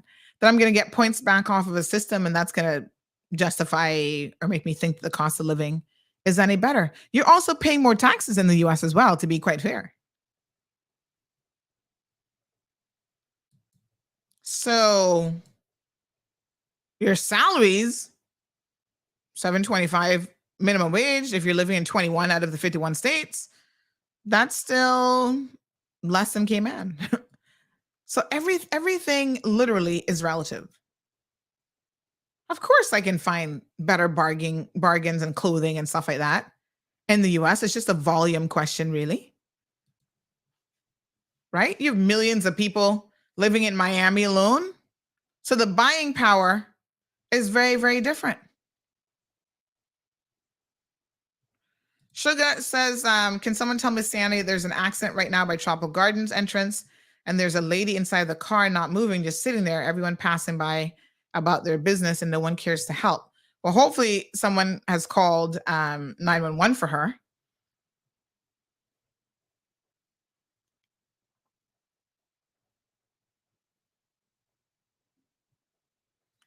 So these are some of the things to consider. So Everton says the United States minimum wage is $17 and change per hour. No, it's not. Not the federal minimum wage. I don't know what state you're in that's paying $17 an hour, but let's have a look.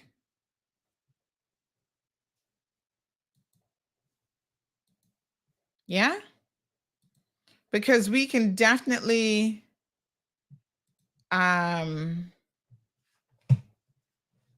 see by state what it is. Minimum wage by state. 2022.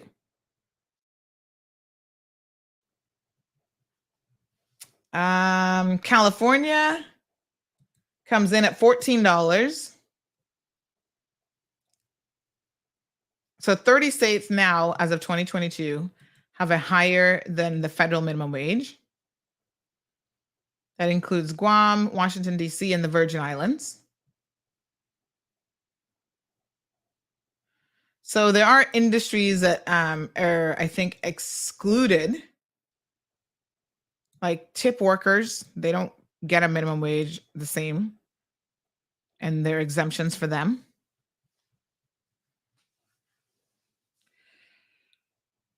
Let me see here. Does this tell us? So we have states with the higher minimum wage rates include Connecticut at $14, Oregon at $13.50. Cities with minimum wage rate higher than those of the state include New York. So New York is New York City is $15, whereas New York State is less than that.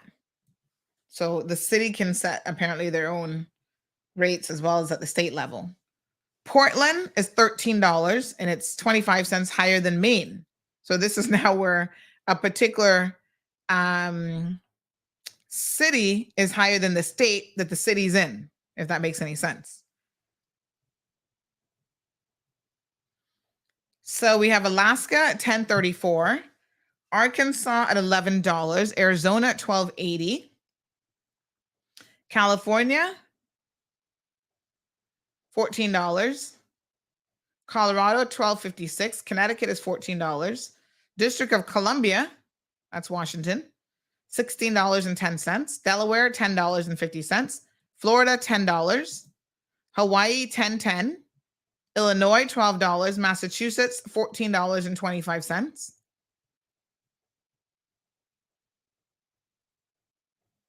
So the District of Columbia is the entity that has the highest minimum wage in the United States of America.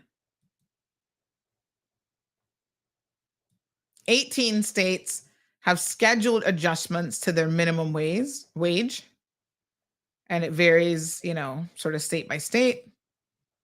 Most of them will increase in January of 2013. So there's like annual increases. Some states exempt certain jobs or sectors from the minimum wage law entirely, such as New Jersey. They exempt salespersons of motor vehicles and employees caring for children in the home of their employers. Domestic workers are exempt from minimum wage. So there's a whole debate, really, and we could get so much deeper in this, but we're going to save the rest of the conversation for another day. What are the pros and cons? And we'll bring some experts on in 2023, some economists, that we're going to talk about what are the pros and cons of actually increasing the minimum wage here in the Cayman Islands.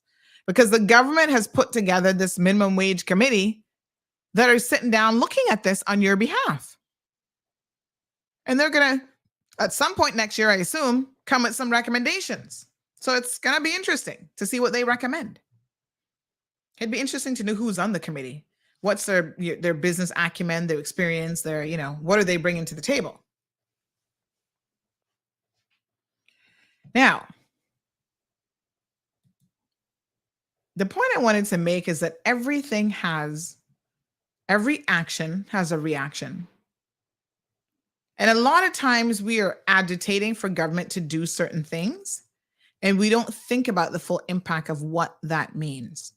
Before we have this conversation of increasing the minimum wage, the first question you should ask yourself is who actually is at minimum wage? Who is it impacting? What percentage of the population?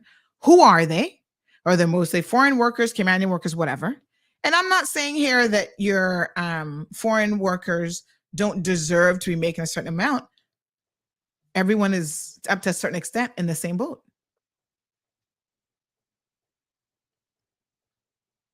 But if you're increasing the minimum wage, what's going to impact? The impact is going to impact Caymanian business owners, small to medium-sized business owners, not the big boys, because the big boys can pay you $3,000, $4,000, $5,000 a month to be a secretary, whatever. the going rate is. So that's not going to impact them directly as such. But the little mom and pop stores, you want to say increase the minimum wage to $12 an hour, which increases their pension liability and so on. They got to increase their prices. You're not going to pay it. A lot of those businesses will succumb. And maybe this is, you're saying, well, that's just how it is, Sandy. That's the world economy. They're going to succumb to the economic struggles of an increased minimum wage, and they will close their doors. So you have to appreciate that it might mean that you're going to actually lose some businesses. Now, don't go out there and increase the minimum wage and have no enforcement and no compliance of it, to allow people like Jeremy Barton to still not pay people pension and insurance, and go for how many months and not pay his workers because those people are not being compliant with the law. Good morning, Danny. Morning, how are you doing? Not too bad. How are you? Pretty good. Good. I was going to stay out of the conversation until you used the word deserve. And I want to talk about the philosophy of wages. Why do you pay someone what you pay them? And this causes us to think about the concept of minimum wage, because it's something that people think they deserve. And the idea behind wages, think of, there's a seller of skill and knowledge, and there's a buyer of skill and knowledge. And so as an employer, the question is, how much should I pay for this person's skills and knowledge? And so if a person says, I think I deserve more pay, I shouldn't be paid $4 an hour, then what you do is you sit down and you do an analysis of what you know and what you can do, and then you write to your employer and you explain to them, or potential employer, and you explain to them why hiring me would be better than hiring the other applicants who's applying for that position. Let's just, an example might be, if you're applying for a cashier, you say why your line is going to move faster than anyone else's, right? Because you're talking about what you can do. And you see, at the end of the day, just like you would buy, let's say you buy a can of something, and you're going to mark it up a certain amount, and you expect to make a certain profit on that can. Well, you want to explain to your potential employer why, if they hire you, you will help them because of what you know or what you can do. You can help them sell more cans of that particular product or all of the products. And in so doing, your employer is able to ascertain whether your proposal is a reasonable one or not. Because at the end of the day, you can raise the minimum wage to any value you think you deserve. However, if the employer says, well, I don't think I could make a profit if I pay that price for your knowledge and experience, you're going to be unemployed. It is just that simple. Okay? So that's all I'm going to say for today, and I'll wait for you to continue the rest of the conversation. All right, my dear. And it's a valid point, because one of the things I never hear really being discussed in this whole discussion of minimum wage, is a lot of people are not talking about how they need to retool themselves in order to make more money. Listen, you have a skill of value, you're not in the minimum wage bracket, right? Let's talk about our Filipino brothers and sisters this morning. A lot of them come to the Cayman Islands, even when they have professional qualifications, and they will work a minimum wage job because they just need a foot in the door in this country. Next thing you know, they are stepping in to other positions because they have the requisite qualification. So yes, honey child, they got an engineering degree. They have a computer degree. They're going to take your nanny job just for the sake of getting a work permit in the Cayman Islands. Once they are here, they start to network and they start to talk. And I've seen some of them move up. That's because they already had the necessary skills. I know one young lady, big shout out to Glenn. She went from working in a retail environment making minimum wage to then becoming an IT specialist. And everybody was like, well, how the hell did she do that? She was already trained in computers. So it's interesting that our people complain about minimum wage, but I don't see the parallel discussion taking place, right? About how do you increase your value to an employer? What is your worth? Right? The more specialty of a skill you have, whether it's in medicine, whatever, there's certain jobs that you're going to just always command more money. Go and have a look and see what jobs pay more. And this is where education and TVET becomes important.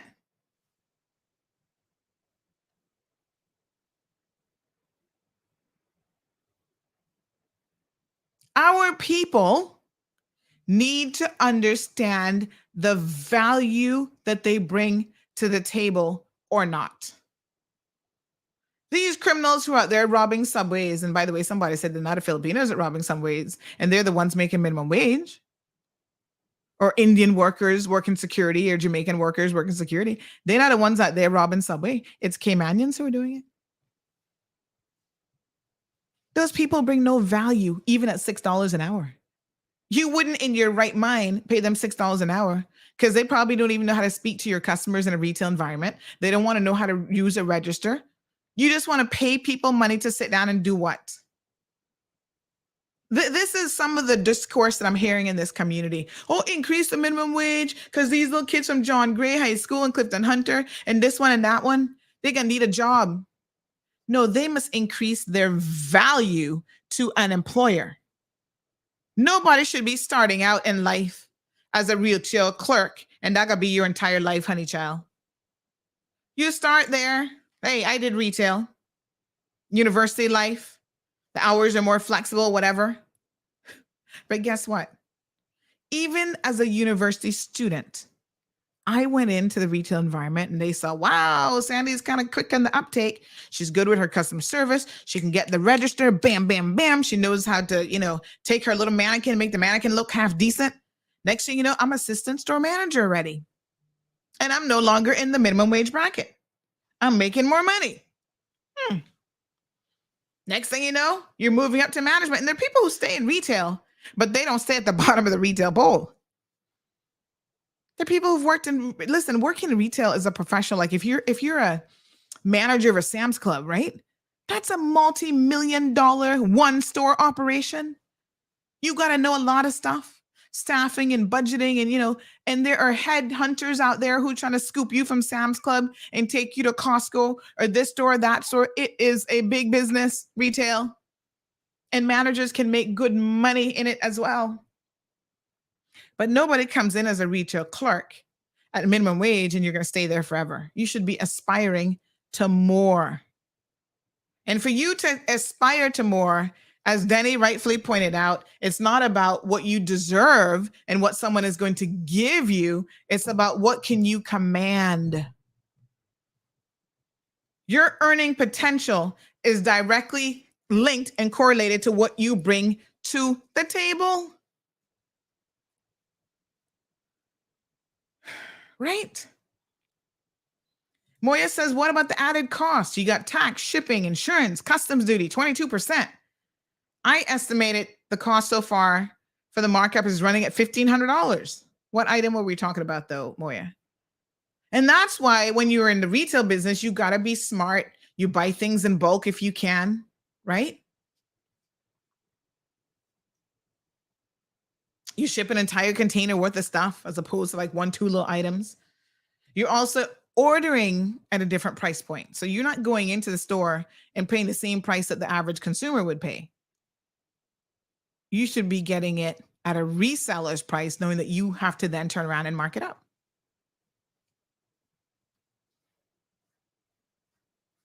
So Jonathan is pointing out there's a retailer, he says A.L. Thompson's Christmas special, selling an Apple M1, I don't know what that laptop is, for $1,800 CI.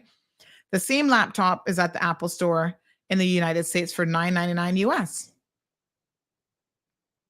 So he says for that price, he can buy a ticket, go to Miami, stay overnight in a hotel. Yeah, okay. Let's do the math. Because there's sometimes if you're looking at an individual item, it definitely doesn't make any sense. And I think just like me, you got to shop around, you got to be a smart consumer, and you purchase certain things overseas. Now, Jonathan, when you travel to Miami, you did say you're going to pay hotel. You're going to need a car. Or you take a taxi. That's even more expensive, but okay. You're only going to stay one night in Miami. Money, y'all don't do that. You're going for a couple days. So now you got to add up the cost of the hotel. Hotels in Miami are running you all $150, $200 a night. Yeah. If you get a car, you're not getting a car for less than $100 a day. You got to eat there. You know, you're not just going to buy the one laptop. You got to shop and buy other stuff. So that's more money that maybe you weren't going to spend if you were just purchasing the singular item. Now, I'm not saying that this particular price might not be a little bit jacked up. Depending on when you're traveling on Cayman Airways, honey child, you could be paying anywhere from $300 to $500 plus for a ticket.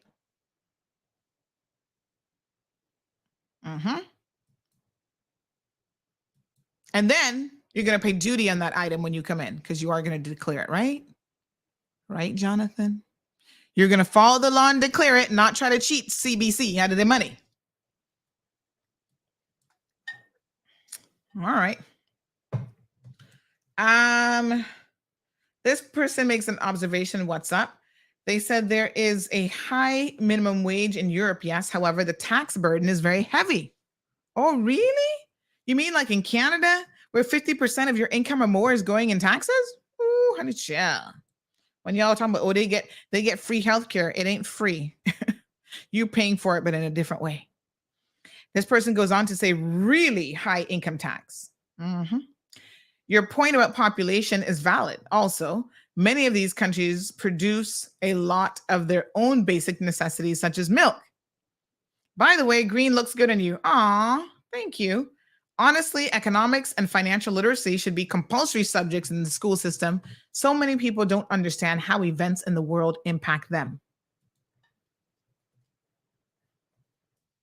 Yes.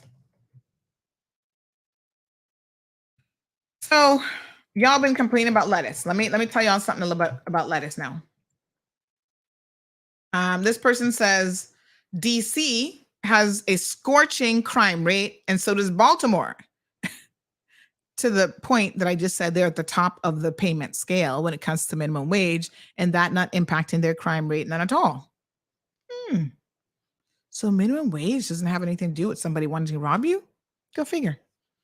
Person also says doubting that many Filipinos are robbing Subway. What does someone say? I worked their ass off too. I used to be a grave digger. Well, honey child, you do what you got to do once it's an honest living.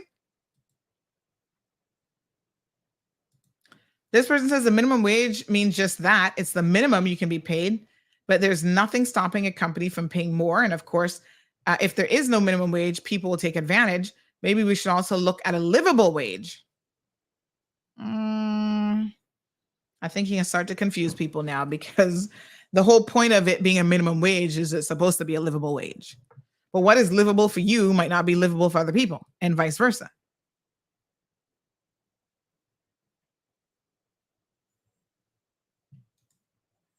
Right? So, that these are some of the things that we need to have discussions on. All right, let's talk about the lettuce situation because I know y'all been up in arms about it. Apparently, Chicken is no longer serving your salad and wraps because they said lettuce is too expensive. First of all, chicken, the name alone tells you that they're not known for salads or wraps. I couldn't tell you the last time I've ever had a wrap at chicken. They're known for the damn chicken. You go to chicken to order the rotisserie chicken, don't you? How many of y'all ordering a salad? So the price of your go-to lettuce, that's that one that tell you has no real, that romaine lettuce has no real nutritional value anyway, has been hit by inflation, but you're looking at a 61% rise in price. And this is not just Cayman, y'all. Yeah. But there's more to it than that. So the farmers have been predicting demand, but there's also been a devastating virus that has taken hold of the lettuce crops and created a massive loss of harvest for farmers. See, now this happened the end of October. And so, of course, the pricing in November was coming with these jacked up prices of lettuce. This is where I wish these local companies would have a little bit better of a PR mechanism in place, right? Because y'all cussing Foster's and Kirk's and Hurley's and this one and that one, had they just said, issue a little press statement, and this is, I know Woody takes a lot on board. Poor Woody, y'all overworking that poor man. This is the kind of thing that you have got to be progressive about. No pun intended, because they own progressives as well. You release a statement. When you know that this price can go up and everybody can be on social media, oh my God, let me take my picture of lettuce so I can get 5 likes or 10 likes or whatever. Look at the price of lettuce. Oh, these people gone mad. They gone crazy. How many of you, honest to God question, how many of you have actually posted that know that there was a devastated virus that has taken out entire crops? And there's been a massive loss of harvest for farmers. I'm just wondering. Do tell me. Call in 936-BOBO, 936-2626. I've seen your post. I've seen you cussing Foster's. How many of you know why? You're assuming that all of a sudden Foster's trying to become millionaires off of damn lettuce, iceberg lettuce at that, not even the good stuff. Come on now. It's called the impotens necrotic spot virus, INSV. It hit the Salinas Valley in California around 3 summers ago.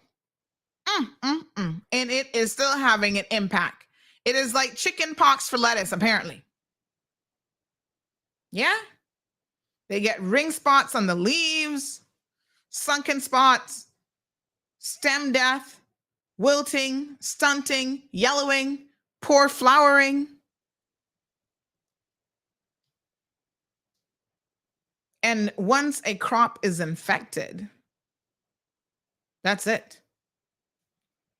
The virus is spread by apparently an insect called thrips. Never even heard of them. They must be really annoying.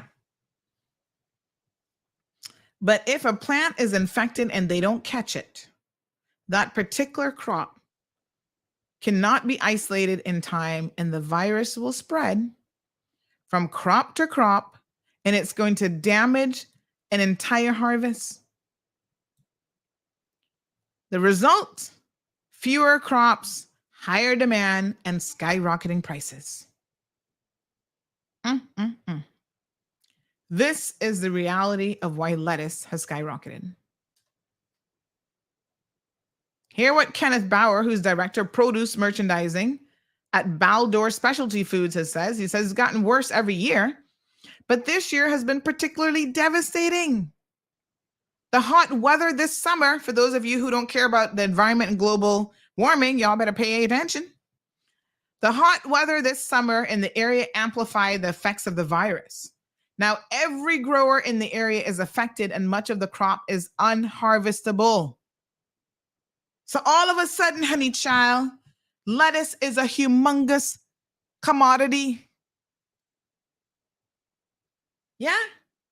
And it's not just iceberg, it's romaine, it's romaine hearts, green leaf, red leaf, butter, gems, artesian lettuce have all been affected by the virus.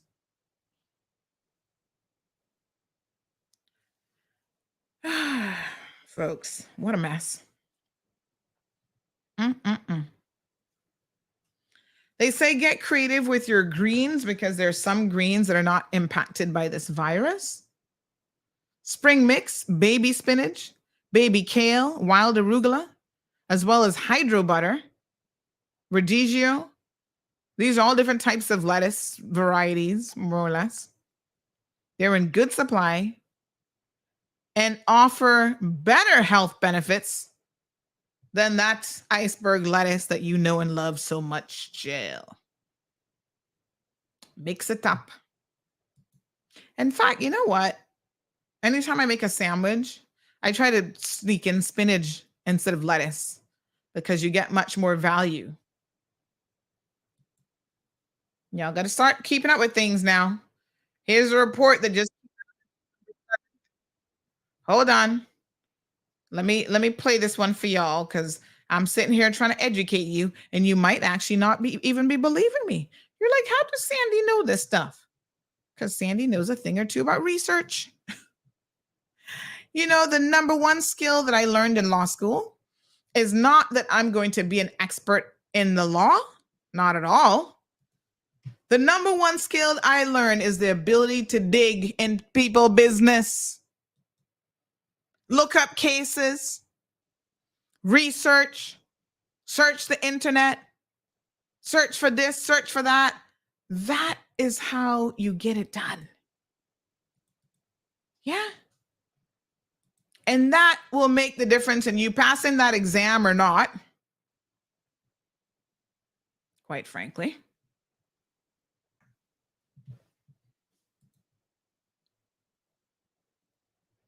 And in the real world, being able to make an informed decision. Interesting. All right, let me play this video for you. Let me see here now.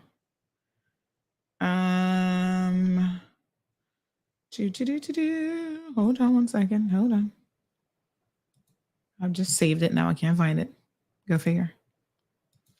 What's it called? Oh, yes. I see the name now. Yes, my love. It's important to know what you're talking about, you know. It's easy to shoot off at the hips. Oh, you know, the government better solve this problem. They better get this cost of living.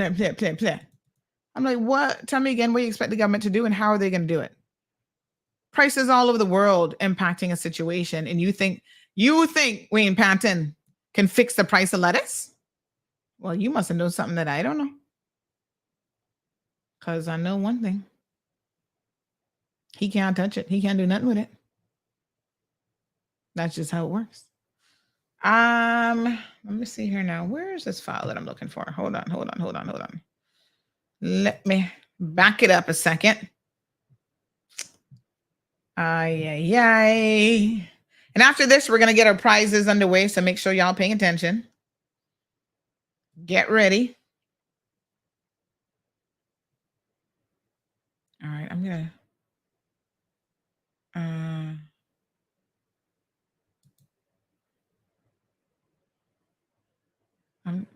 I'm trying to see, where is this video hiding from me? I see you, but I don't see you. Okay, it claims that it's in that folder, but I don't know about that.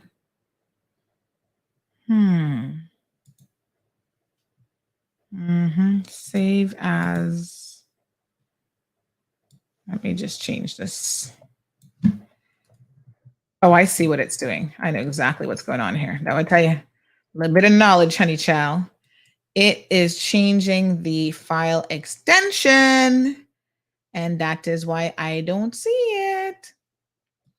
Give me 1 second now, honey. I gotta fix this right up. So, let me see here now. Okay. So when I go into this folder where I know it's located, I want to tell it to show me all. Aha, there it is. Trying to hide from me.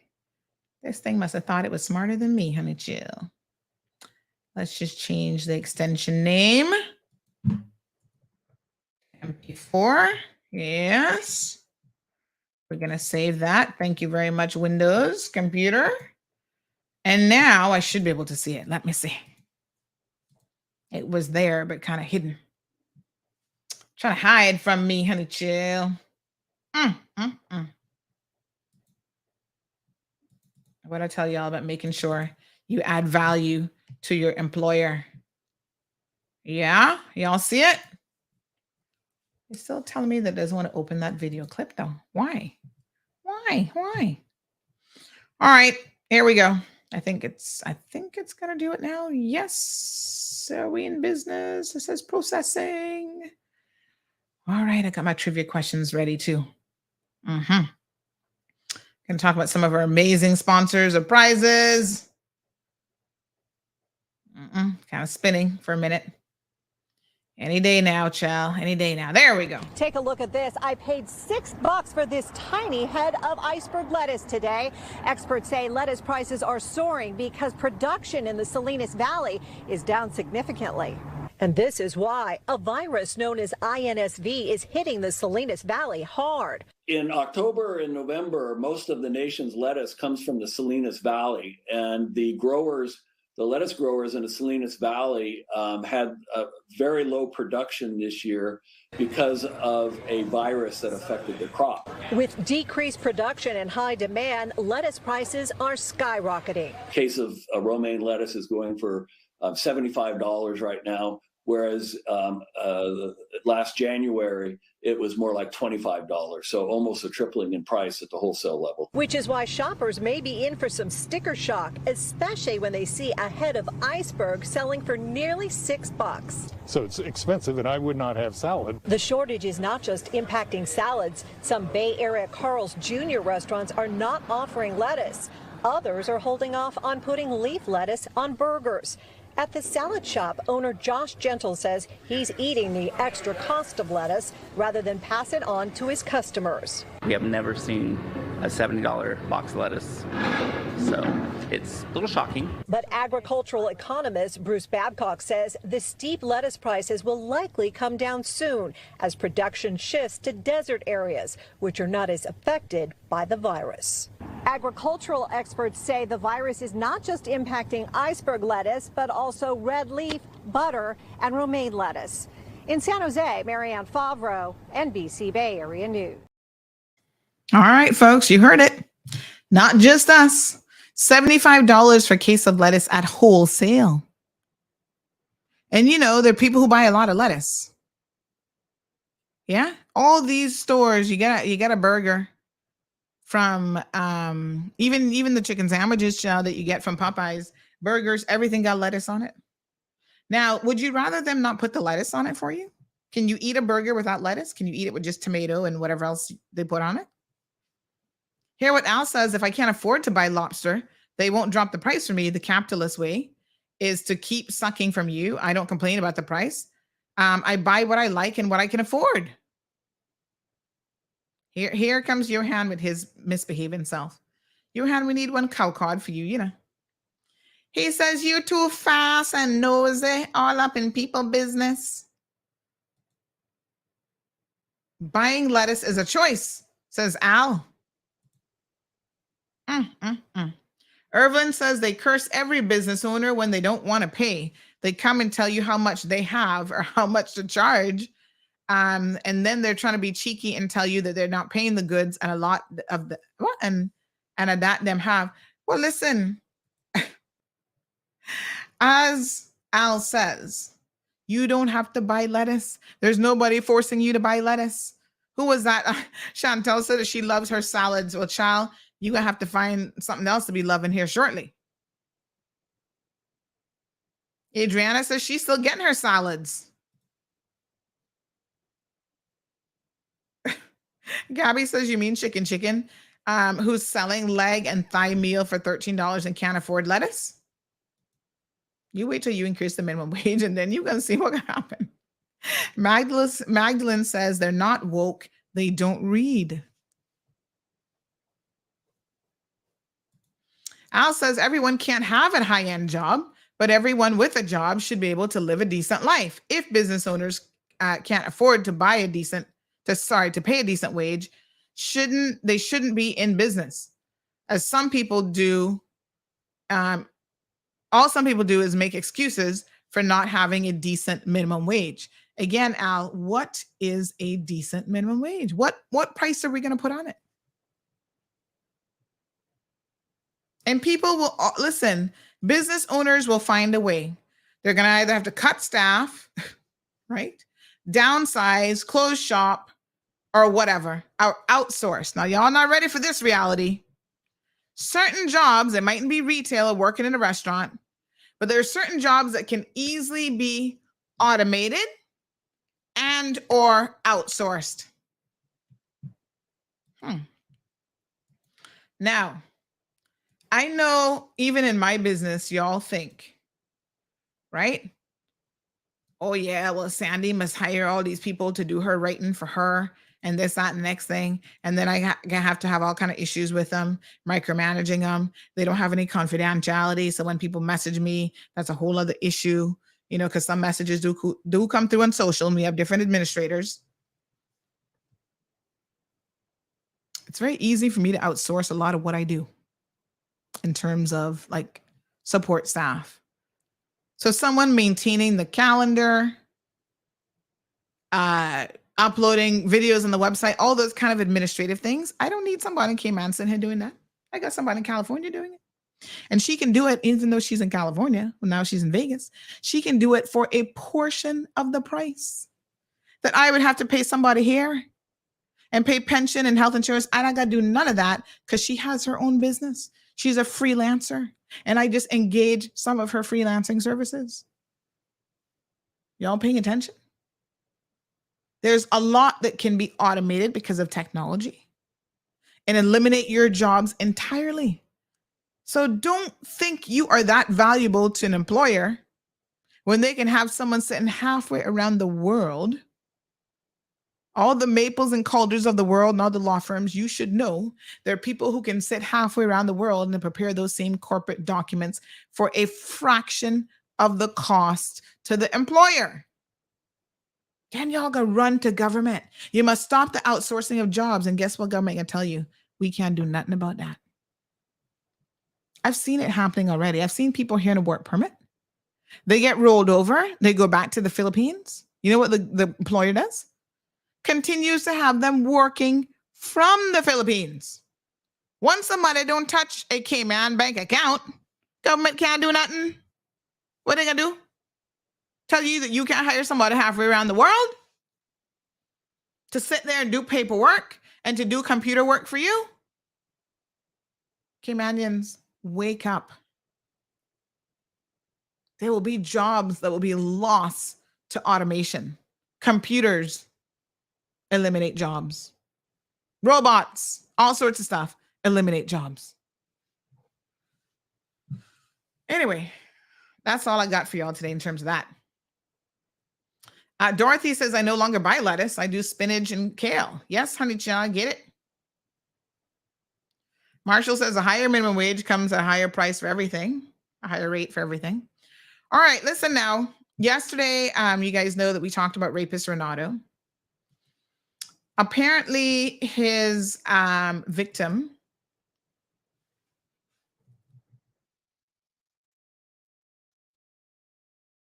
reached out to us. Wow. So this woman, I really want to applaud her for being such an amazing person and really,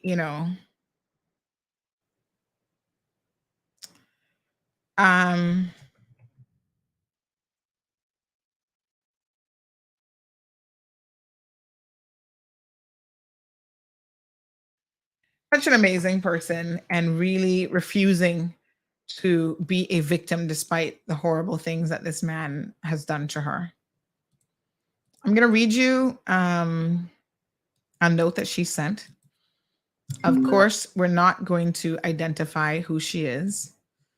She has in principle agreed at some point in time to actually come on the program because we need to move the conversation forward about sexual assault, rape, child molestation, sex offenders registry, and so on. Yeah. We need to really move the conversation forward on this. So I appreciate her reaching out. She certainly didn't have to. And I think the reason why I'm going to share this is I do believe that this is something that could help other victims. Knowing that you go through this process, you go through the courts, right? You can get justice. So this is what she says. Hello, Sandy. I'm the victim from the Renato Harris rape case, and I'd like to say thank you for your support. Words can't describe my appreciation. I caught the live stream this morning, and I'm so happy there are people in Cayman like you. When I was in Cayman in September, I was so worried about how people just loved and protected this man that I would become public enemy number one amongst his friends and associates, and particularly the ones in nightlife and the entertainment scene. I even had to put my social media in private and block certain people because I knew they were keeping tabs on me. Y'all should be ashamed of yourselves. I hope this empowers people to hold sexual offenders accountable and helps them realize that it takes a community to combat and stop this horrific crime. We all have our part to play to ensure the safety of everyone. I loved my time on the island. It's a beautiful country with wonderful people, and I hope I can come back to visit soon in a different capacity. Again, thank you so much. Well, thank you for reaching out, and thank you for standing up to this monster who, without any justification or excuse whatsoever, decided to assault you not once but twice, decided to rape you not once but twice. And thank you now for also being a voice and an advocate for other victims to help them through the process now that you have had that experience yourself. It's sad that a victim is worried or has to be worried about the community standing with the perpetrators and even harassing them. That says a lot about where we are and how much work we have to do, because that should never be the case. Marshall says she is a brave and courageous woman. Dorothy says, I just found out Uber and Lyft taxis are managed by folks in Colombia. When you charter them, you go to the apps and someone in Colombia sends you the ride. Oh, and as in Colombia, the country? Yeah, I'm not surprised. I mean, I don't use those things, but I'm not surprised at all. Anyway, what can I say? Let's win some prizes, shall we? Y'all ready? Okay, got a long list of prizes, honey child. Hold on now. Let me pull up my list. Pull up. Y'all get ready to call in. Podcast, Polar Truth News Podcast. Come make we talk on the live broadcast. Yes. Come make we talk on the live broadcast. Time to call in. 936-2626 is el número de teléfono. And here are today's questions. Now you got to call in. Do not answer in the chat, because as you can see, when answers come in the chat, they often come in a slightly different order. And then you're like, no, I commented before that person and that person won before me. You got to call in. Give your answer. And as quickly as possible, I'm going to say yay or nay on if you got it right or not. Yes? No WhatsApp messages, because I'm not even going to be reading that right now. You have an opportunity to win over 60 prizes. And I mean, some of these are legit good prizes. I want to be winning these myself. All right, here we go. Question number 1. Numero uno. What Christmas ballet is the most famous of all? Now, I'm going to give you the choices. Yeah, so today's is multiple choice. So I'm trying to make it kind of easy. We start off easy, and then we're going to go from there. So the choices are, oh, somebody calling in already? That person must be really smart with Christmas trivia. All right. 936 Bobo. Look like they hung up the phone, though. 936 Bobo. Call in. So again, the question is,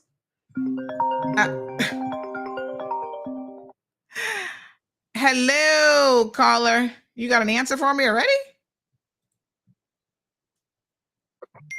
Hello? Now you got to be quick because everybody's trying to call in. So if you call in and you're not ready, we're going to just hang up on you and get the next caller. So you got to be ready. Morning, caller. Hello. Hi. I would like to guess. Okay. Is it the Nutcracker? Yes, caller. Wow. I didn't even have to give you all any of the multiple choice options. All right, pick a number. No, I actually saw it. Can I get between what and what? 1 and 65. 65. 65. You want 65? All right. Yep. Is that a little child there with you? It is. So number 65 is, drum roll, please. It is an executive. It is an executive physical from Health City. Well, I'm going to be fit as a fiddle because this would be my second one. Oh my gosh. No. Pick another number then. Pick another number. Pick another number. 23. 23? Yes. That little child is really helping you out. All right, hold on one second. I'm also jotting down your number so we can make sure that we got it. All right, what number did you say again? 23? 23. All right, so you have just won yourself a monthly planner and a Popeyes gift certificate. Congratulations. Thank you. So number 23. Good job.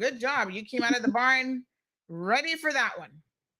All right, so I got your number. Thank you. Bye. And we'll message you later on about collecting that. Okay, so that's good. Let me cross them off as we go along now. So 23, monthly planner and a Popeyes gift certificate. That one's done. All right, question number 2. Y'all ready? Here we go. Oh gosh, people calling in. Hello, caller. Hello. Here we go. All right. Yes, ma'am. We got a winner for that one already. So we're about to ask the second question. Okay. Okay, there. Thanks. Yeah, so I think it's helpful if you definitely, when you call in, you turn the phone off because then you get that feedback. So question number 2. I wonder if I need to even give you all the multiple choice because y'all know these already. Okay, this one I'm not giving you the choice because this one is pretty easy too. Where was Mummy kissing Santa Claus? Where was Mummy kissing Santa Claus? Good day, caller. Uh-oh. Hold on here now. Oh gosh, so many calling in at the same time. I'm trying to pick this one up into the Bluetooth. Oh Lord. Hold on, caller. I got you. My gosh. I just got like a million other calls. I'm trying to switch to Bluetooth. They keep calling. 1 second, caller. Give me a second. Hold on. There we go. Yeah, I was able to switch it. All right. So where was Mummy caught kissing Santa Claus? Underneath the mistletoe last night. Yes. Beautiful. Congratulations, caller. So give me a number between 1 and 65. Number 22. Number 22. Very good. So you're also getting a monthly planner, but you're getting 2 VIP cinema tickets. Whoop, whoop. Yes. Now hold on. Let me jot down your number. Hold on 1 second now. I got to make sure I keep these straight, chill. Because otherwise I'll be giving away your prize to somebody else. All right. So we got number 22. And I got your number here. Okay. Very good. Congratulations. Thank you. Merry Christmas. Merry Christmas. We got more coming. So that's number 22 and 23 are gone. Don't worry, y'all. We got lots of prizes. All right. Next question for today. Who wrote the song? Oh, this one might be a little bit more challenging. Who wrote the song, Here Comes Santa Claus? Good morning, caller. Welcome to the program. Hi, good morning. Good morning. So the question now is, who wrote the song, Here Comes Santa Claus?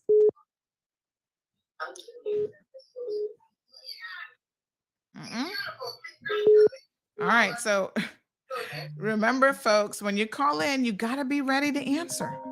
If you're not ready to answer, you're kind of wasting time, honey child. So hold on one second, caller. Hold on. And for those of you who are not listening in real time, you're behind in the questions because there is a bit of a delay in the radio. Caller, who wrote the song Here Comes Santa Claus? Gene Autry. Gene Autry. Drum roll, please. Is that the correct answer? Yes, it is. Congratulations, caller.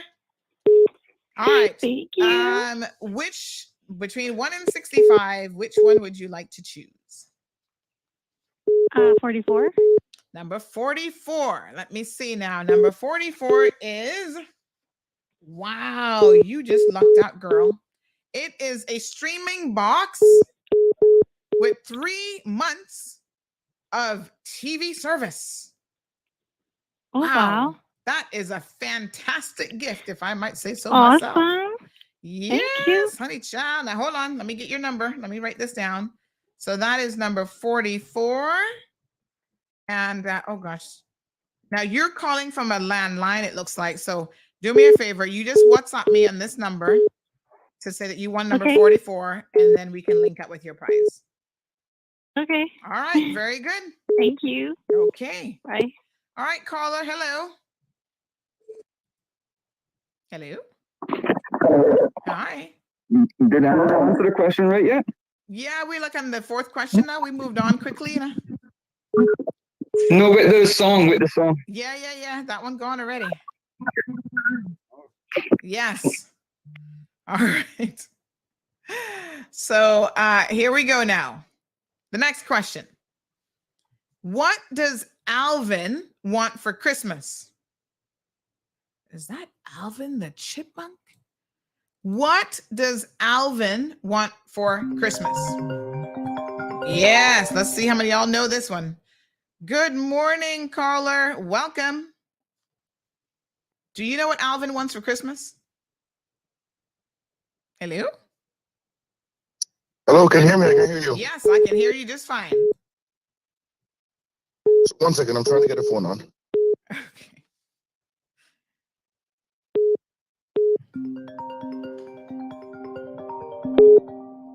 The call is ringing off. Hello? You got to be ready when you call now. All right, folks, be ready when you call. Good morning, caller. Do you know the answer of what does Alvin want for Christmas? A hula hoop. Yes, caller. You are a winner.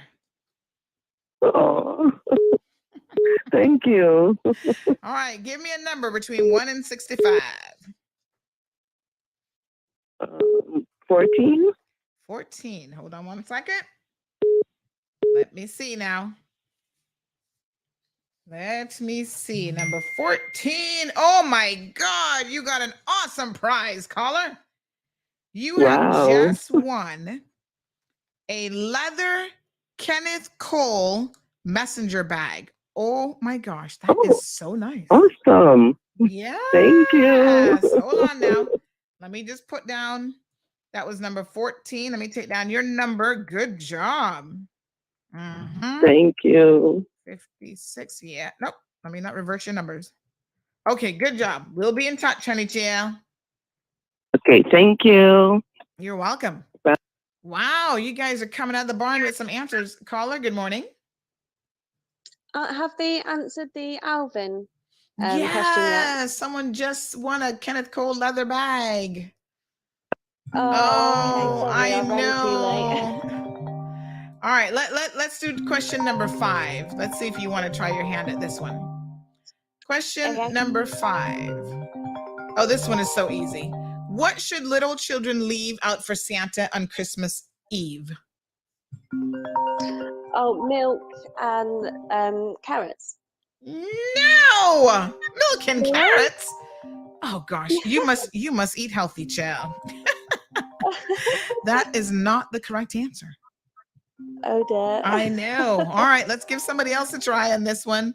What should little kids leave out for Santa Claus on Christmas Eve? Caller?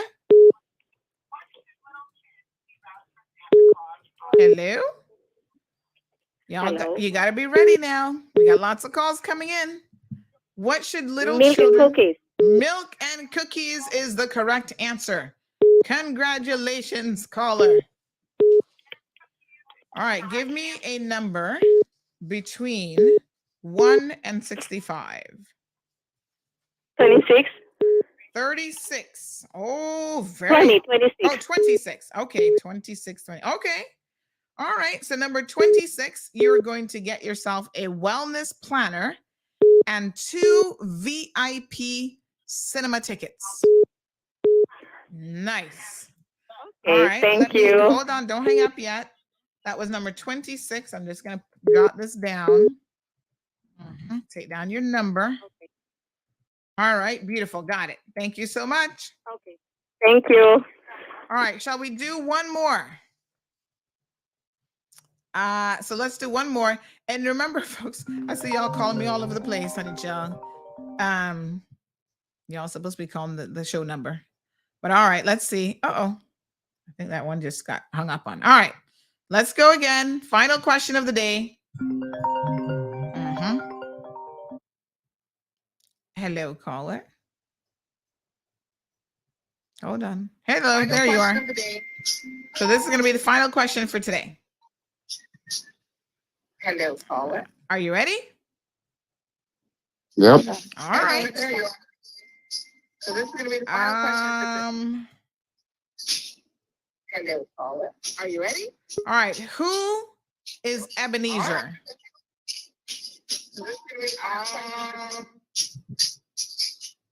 Who is Ebenezer? Who is Ebenezer?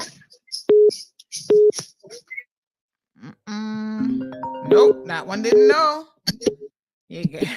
Morning, caller. Who is Ebenezer? Ebenezer Scrooge. Yes, the correct answer is the Scrooge. Pick a number between 1 and 65. Number 9? Christmas time, 25. Oh, 25. Oh, right. Okay. All right. So you are going to get a weekly calendar and a Cayman Islands coat of arms pendant. Wow. That's a nice one. All right. Hold on. Let me just jot down your details here. Number 25. He went with lucky number 25. Okay. Very good. I got your info. Thank you. All right, folks. So we will continue playing. We got days before Christmas. Somebody just reminded me yesterday after the show. They called and said, Sandy, you talking about you have 2 weeks left till Christmas. Girl, you ain't got no 2 weeks. You got the rest of this week and then next week because your show is only Monday to Friday. And I was like, you're right.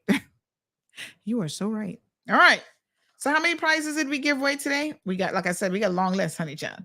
So we did 1, 2, 3, 4, 5, 6 prizes today. Beautiful. We got like over, I think we got at least 65. And I think I'm supposed to add a few more to that. So tomorrow the number might even go up even more. All right. Hey, Sandy, I got a kind of something I want to highlight with you. Know. Oh, hi, Ken.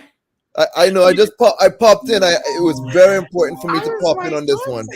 I'm like, where is Kevin? Did Kevin just call me and I didn't know that he called? You know, I got these admin privileges as well. I know. What's shaking? We got to go back to the caller who said milk and carrots. So yes. I did a little research on it because I found it to be strange. And I found that in the Netherlands, children often leave carrots and hay to help energize Santa's horses. Yes, horses. Because on their trip of the world, because in some parts of Europe, such as Denmark, Belgium, and the Netherlands, children don't believe in Santa's sleighs are pulled by a reindeer. They believe they're pulled by horses. But child, we don't live in Europe. We don't. We live in this part of the world, and we are leaving him cookies and milk. Stacy thinks we should do 2 more, but we still got plenty of time, Stacy. We don't want to give away everything in the first day. Jonathan says milk and carrots. I just busted a huge fart thinking about that combo. But thank you, Kevin. Again, it's all relative. Where are you from, honey child? Good morning, caller. Good morning. I think you should give away 2 more prizes. Woo! This person's like, do 2 more. We got, okay, how many days do we have, Kevin? Let's do the math. So we have all of this week. So today is only Wednesday. We got Thursday and Friday. So if we're doing like, and then we got next week, 5 times 5, that's 25. All right, let's do 2 more. Why the hell not? All right, let's get it. Okay, let me just pick another question. 2 more then. So Ruby says that the carrots is left for the reindeers and the milk is for Santa. Hello, caller. So caller. Oh, hello. So the phone lines are ringing off. Do remember that when you call now, you got to be ready. So disconnect whatever other calls you're on because I think you're getting like the feedback and there's a delay. So you have to call in. I see some of y'all are messaging. These are the rules. You've got to call in order to win because, like I said, with the online comments, I see comments in a particular order. You might see them in another order. So caller, hello. Hello, good morning. Hi, good morning. Yeah. I'm about to ask another question. I'm in between questions. So I'm waiting. Oh, I'm waiting. Oh my gosh. All right. So let me see now. What reindeer's name begins with a B? A D? B as in boy. B. B. Oh, I don't know. You don't know. All right. Let's give somebody else a chance then. What reindeer's name begins with a B? Caller? Blitzen. Blitzen is the correct answer. Very good job. Pick a number between 1 and 65. 65, please. 65 is a health city executive physical. This is actually a really good deal. Amazing. Yes. Thank you. Trust me, that saved you a lot of money right there, Jill. All right. Woo, So let me just write this down for you. Okay, hold on. Let me get your number. Oh gosh, I need to see the screen now. That's you. Okay, 1 second. People keep calling and then I can't see your numbers. Okay. Let me see. I got you. All right, beautiful. Congratulations. Thank you.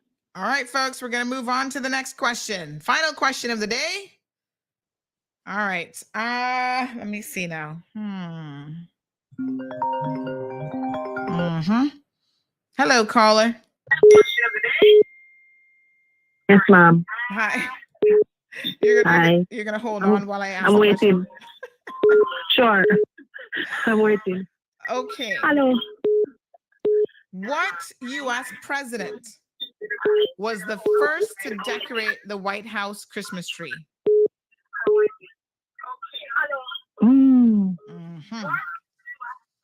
What U.S. president was the first to decorate the White House Christmas tree? Kind of a tougher one. Nope. All right, that one gave up.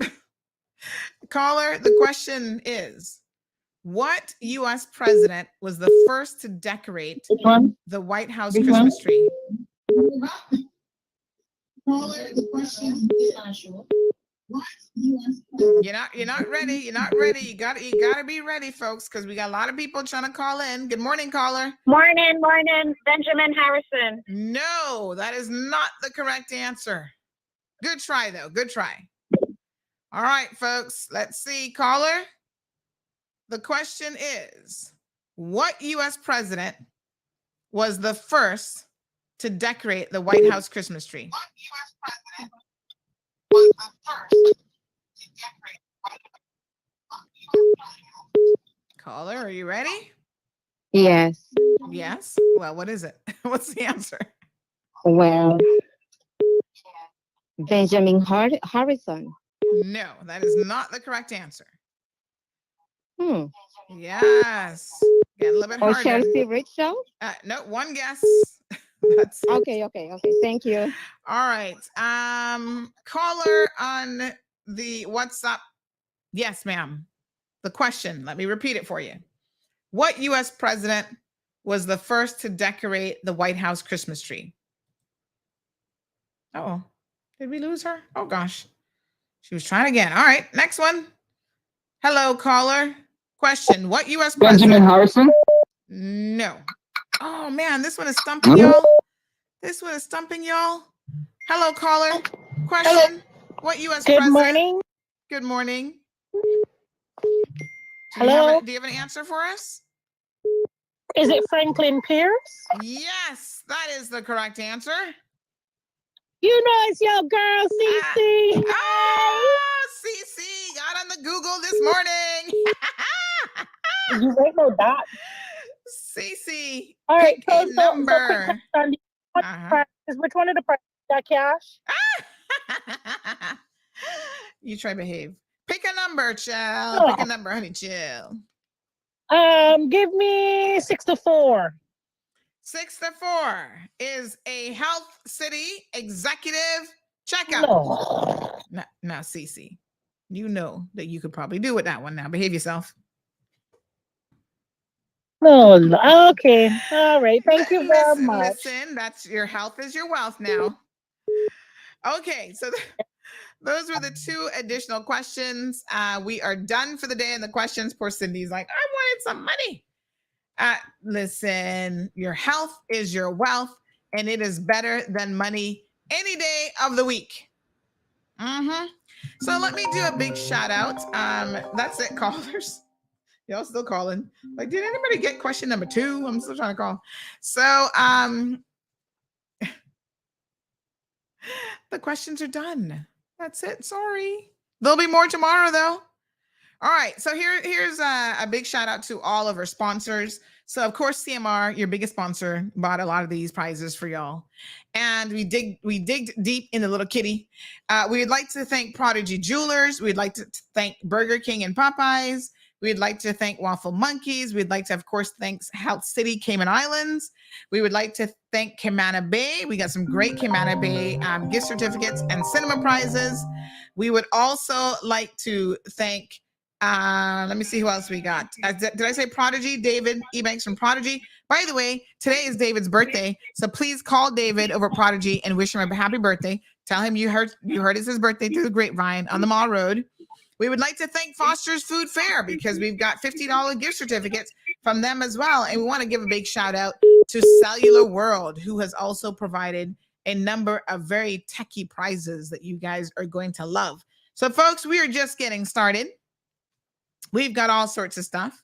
We've got books, and we even have a party dress in here. Now, if it's not your size, you're going to have to give it to somebody who can wear it because it is a small size. We've got radios. We've got Dr. Teal's rest and relaxation kits. We have an LG soundbar. Big shout out to Cost You Less. We have lots of chocolate, like the good stuff, the Ferrero Rocher and all that kind of stuff. We've got an art studio, life coaching books. What else we have? CMR mugs and mouse pads. We've got a Fusion Rocket book, vegetable chopper. Oh my gosh, business card holders. The list is like super long and it just goes on and on and on and on. And they're all fantastic prizes. All right. Thank you very much for tuning in today, folks. We got news. Kevin, anything else? Nope, nothing else. Just wishing everyone a beautiful rest of your day, and everyone, please stay safe. Now, are you getting your turkey ready for your deep fried turkey ready? I sure am. I'm waiting just a few more days because I don't buy that frozen turkey. I buy my turkey nice and fresh. Yes. So, and in about a few more days, I'll go ahead and buy it and season it up real good. So it's going to be marinating for a couple of days, and then I'm going to deep fry some turkey for Christmas. I'm still waiting to try some of that, y'all. I actually have a gentleman from West Bay who does it as well. And he's promised me that he's going to hook me up with some of this turkey. So at least I can say I have had deep fried turkey. Beautiful. All right. So thank you. Ruby talking about she just woke up. What? Okay. She said after she got older that what she left Santa changed to whiskey. Oh my goodness.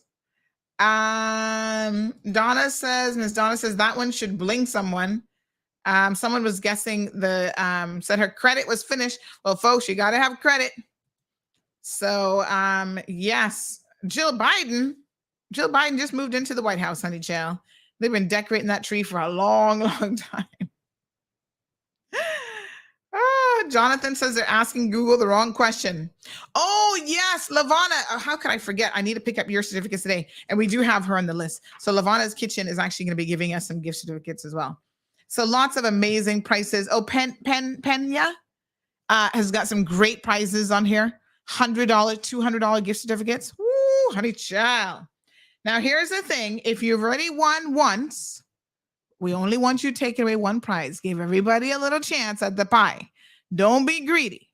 So you can't call back tomorrow if you won today. But congratulations to all of our winners. Marshall, you were calling the wrong number. You got to call 936 Bobo. Okay. Jonathan says that they need to donate some $1,000 gasoline prizes. Oh, Lord, have mercy. And, I am sure that we are going to have more people who are listening going, I want to throw in a prize. Up to last night, I had people messaging me, I'm going to throw this and I'm like, bring it on. The more, the merrier. It's the season of giving. Yes, absolutely. All right. I'm thinking that list is probably going to go up to close to 70 prizes. All right. So here's the news. Today's news headlines brought to you by Kevin. Thank you, Kevin.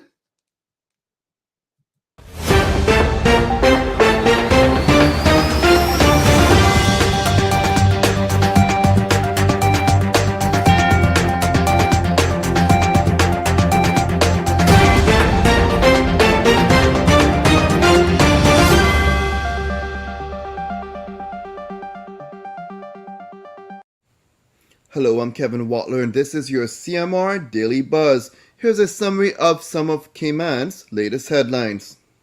The Cayman Islands government will seek to curtail the current Cuban migrant crisis by introducing a bill to amend the Customs and Border Control Act to adjust procedures in relation to asylum applications.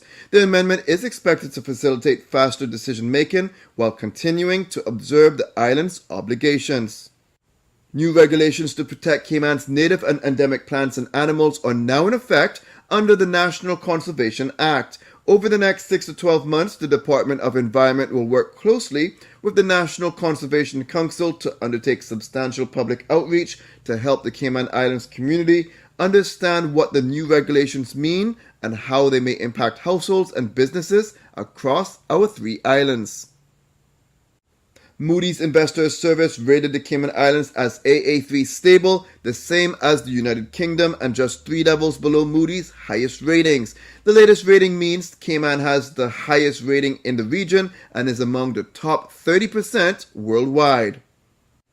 Now for your CMR weather update. It's brought to you by WG Charters. Sunrise at 6:50, mostly sunny skies are expected, when the temperature is at 84 degrees Fahrenheit and the humidity at 70% like the forecast calls for. It will feel like it's in the high 80s. Winds east-southeast at 10 to 20 miles per hour and the sun sets at 5:49. At nighttime, the temperature falls to the mid to high 70s. Looking forward, similar weather conditions are expected. If you would like to know more on any of these stories, visit CaymanMallRoad.com or follow Cayman Mall Road on Facebook, Instagram, LinkedIn, Twitter, and YouTube. That's it for now on the Daily Buzz. Thank you for joining me. Please stay safe and God bless.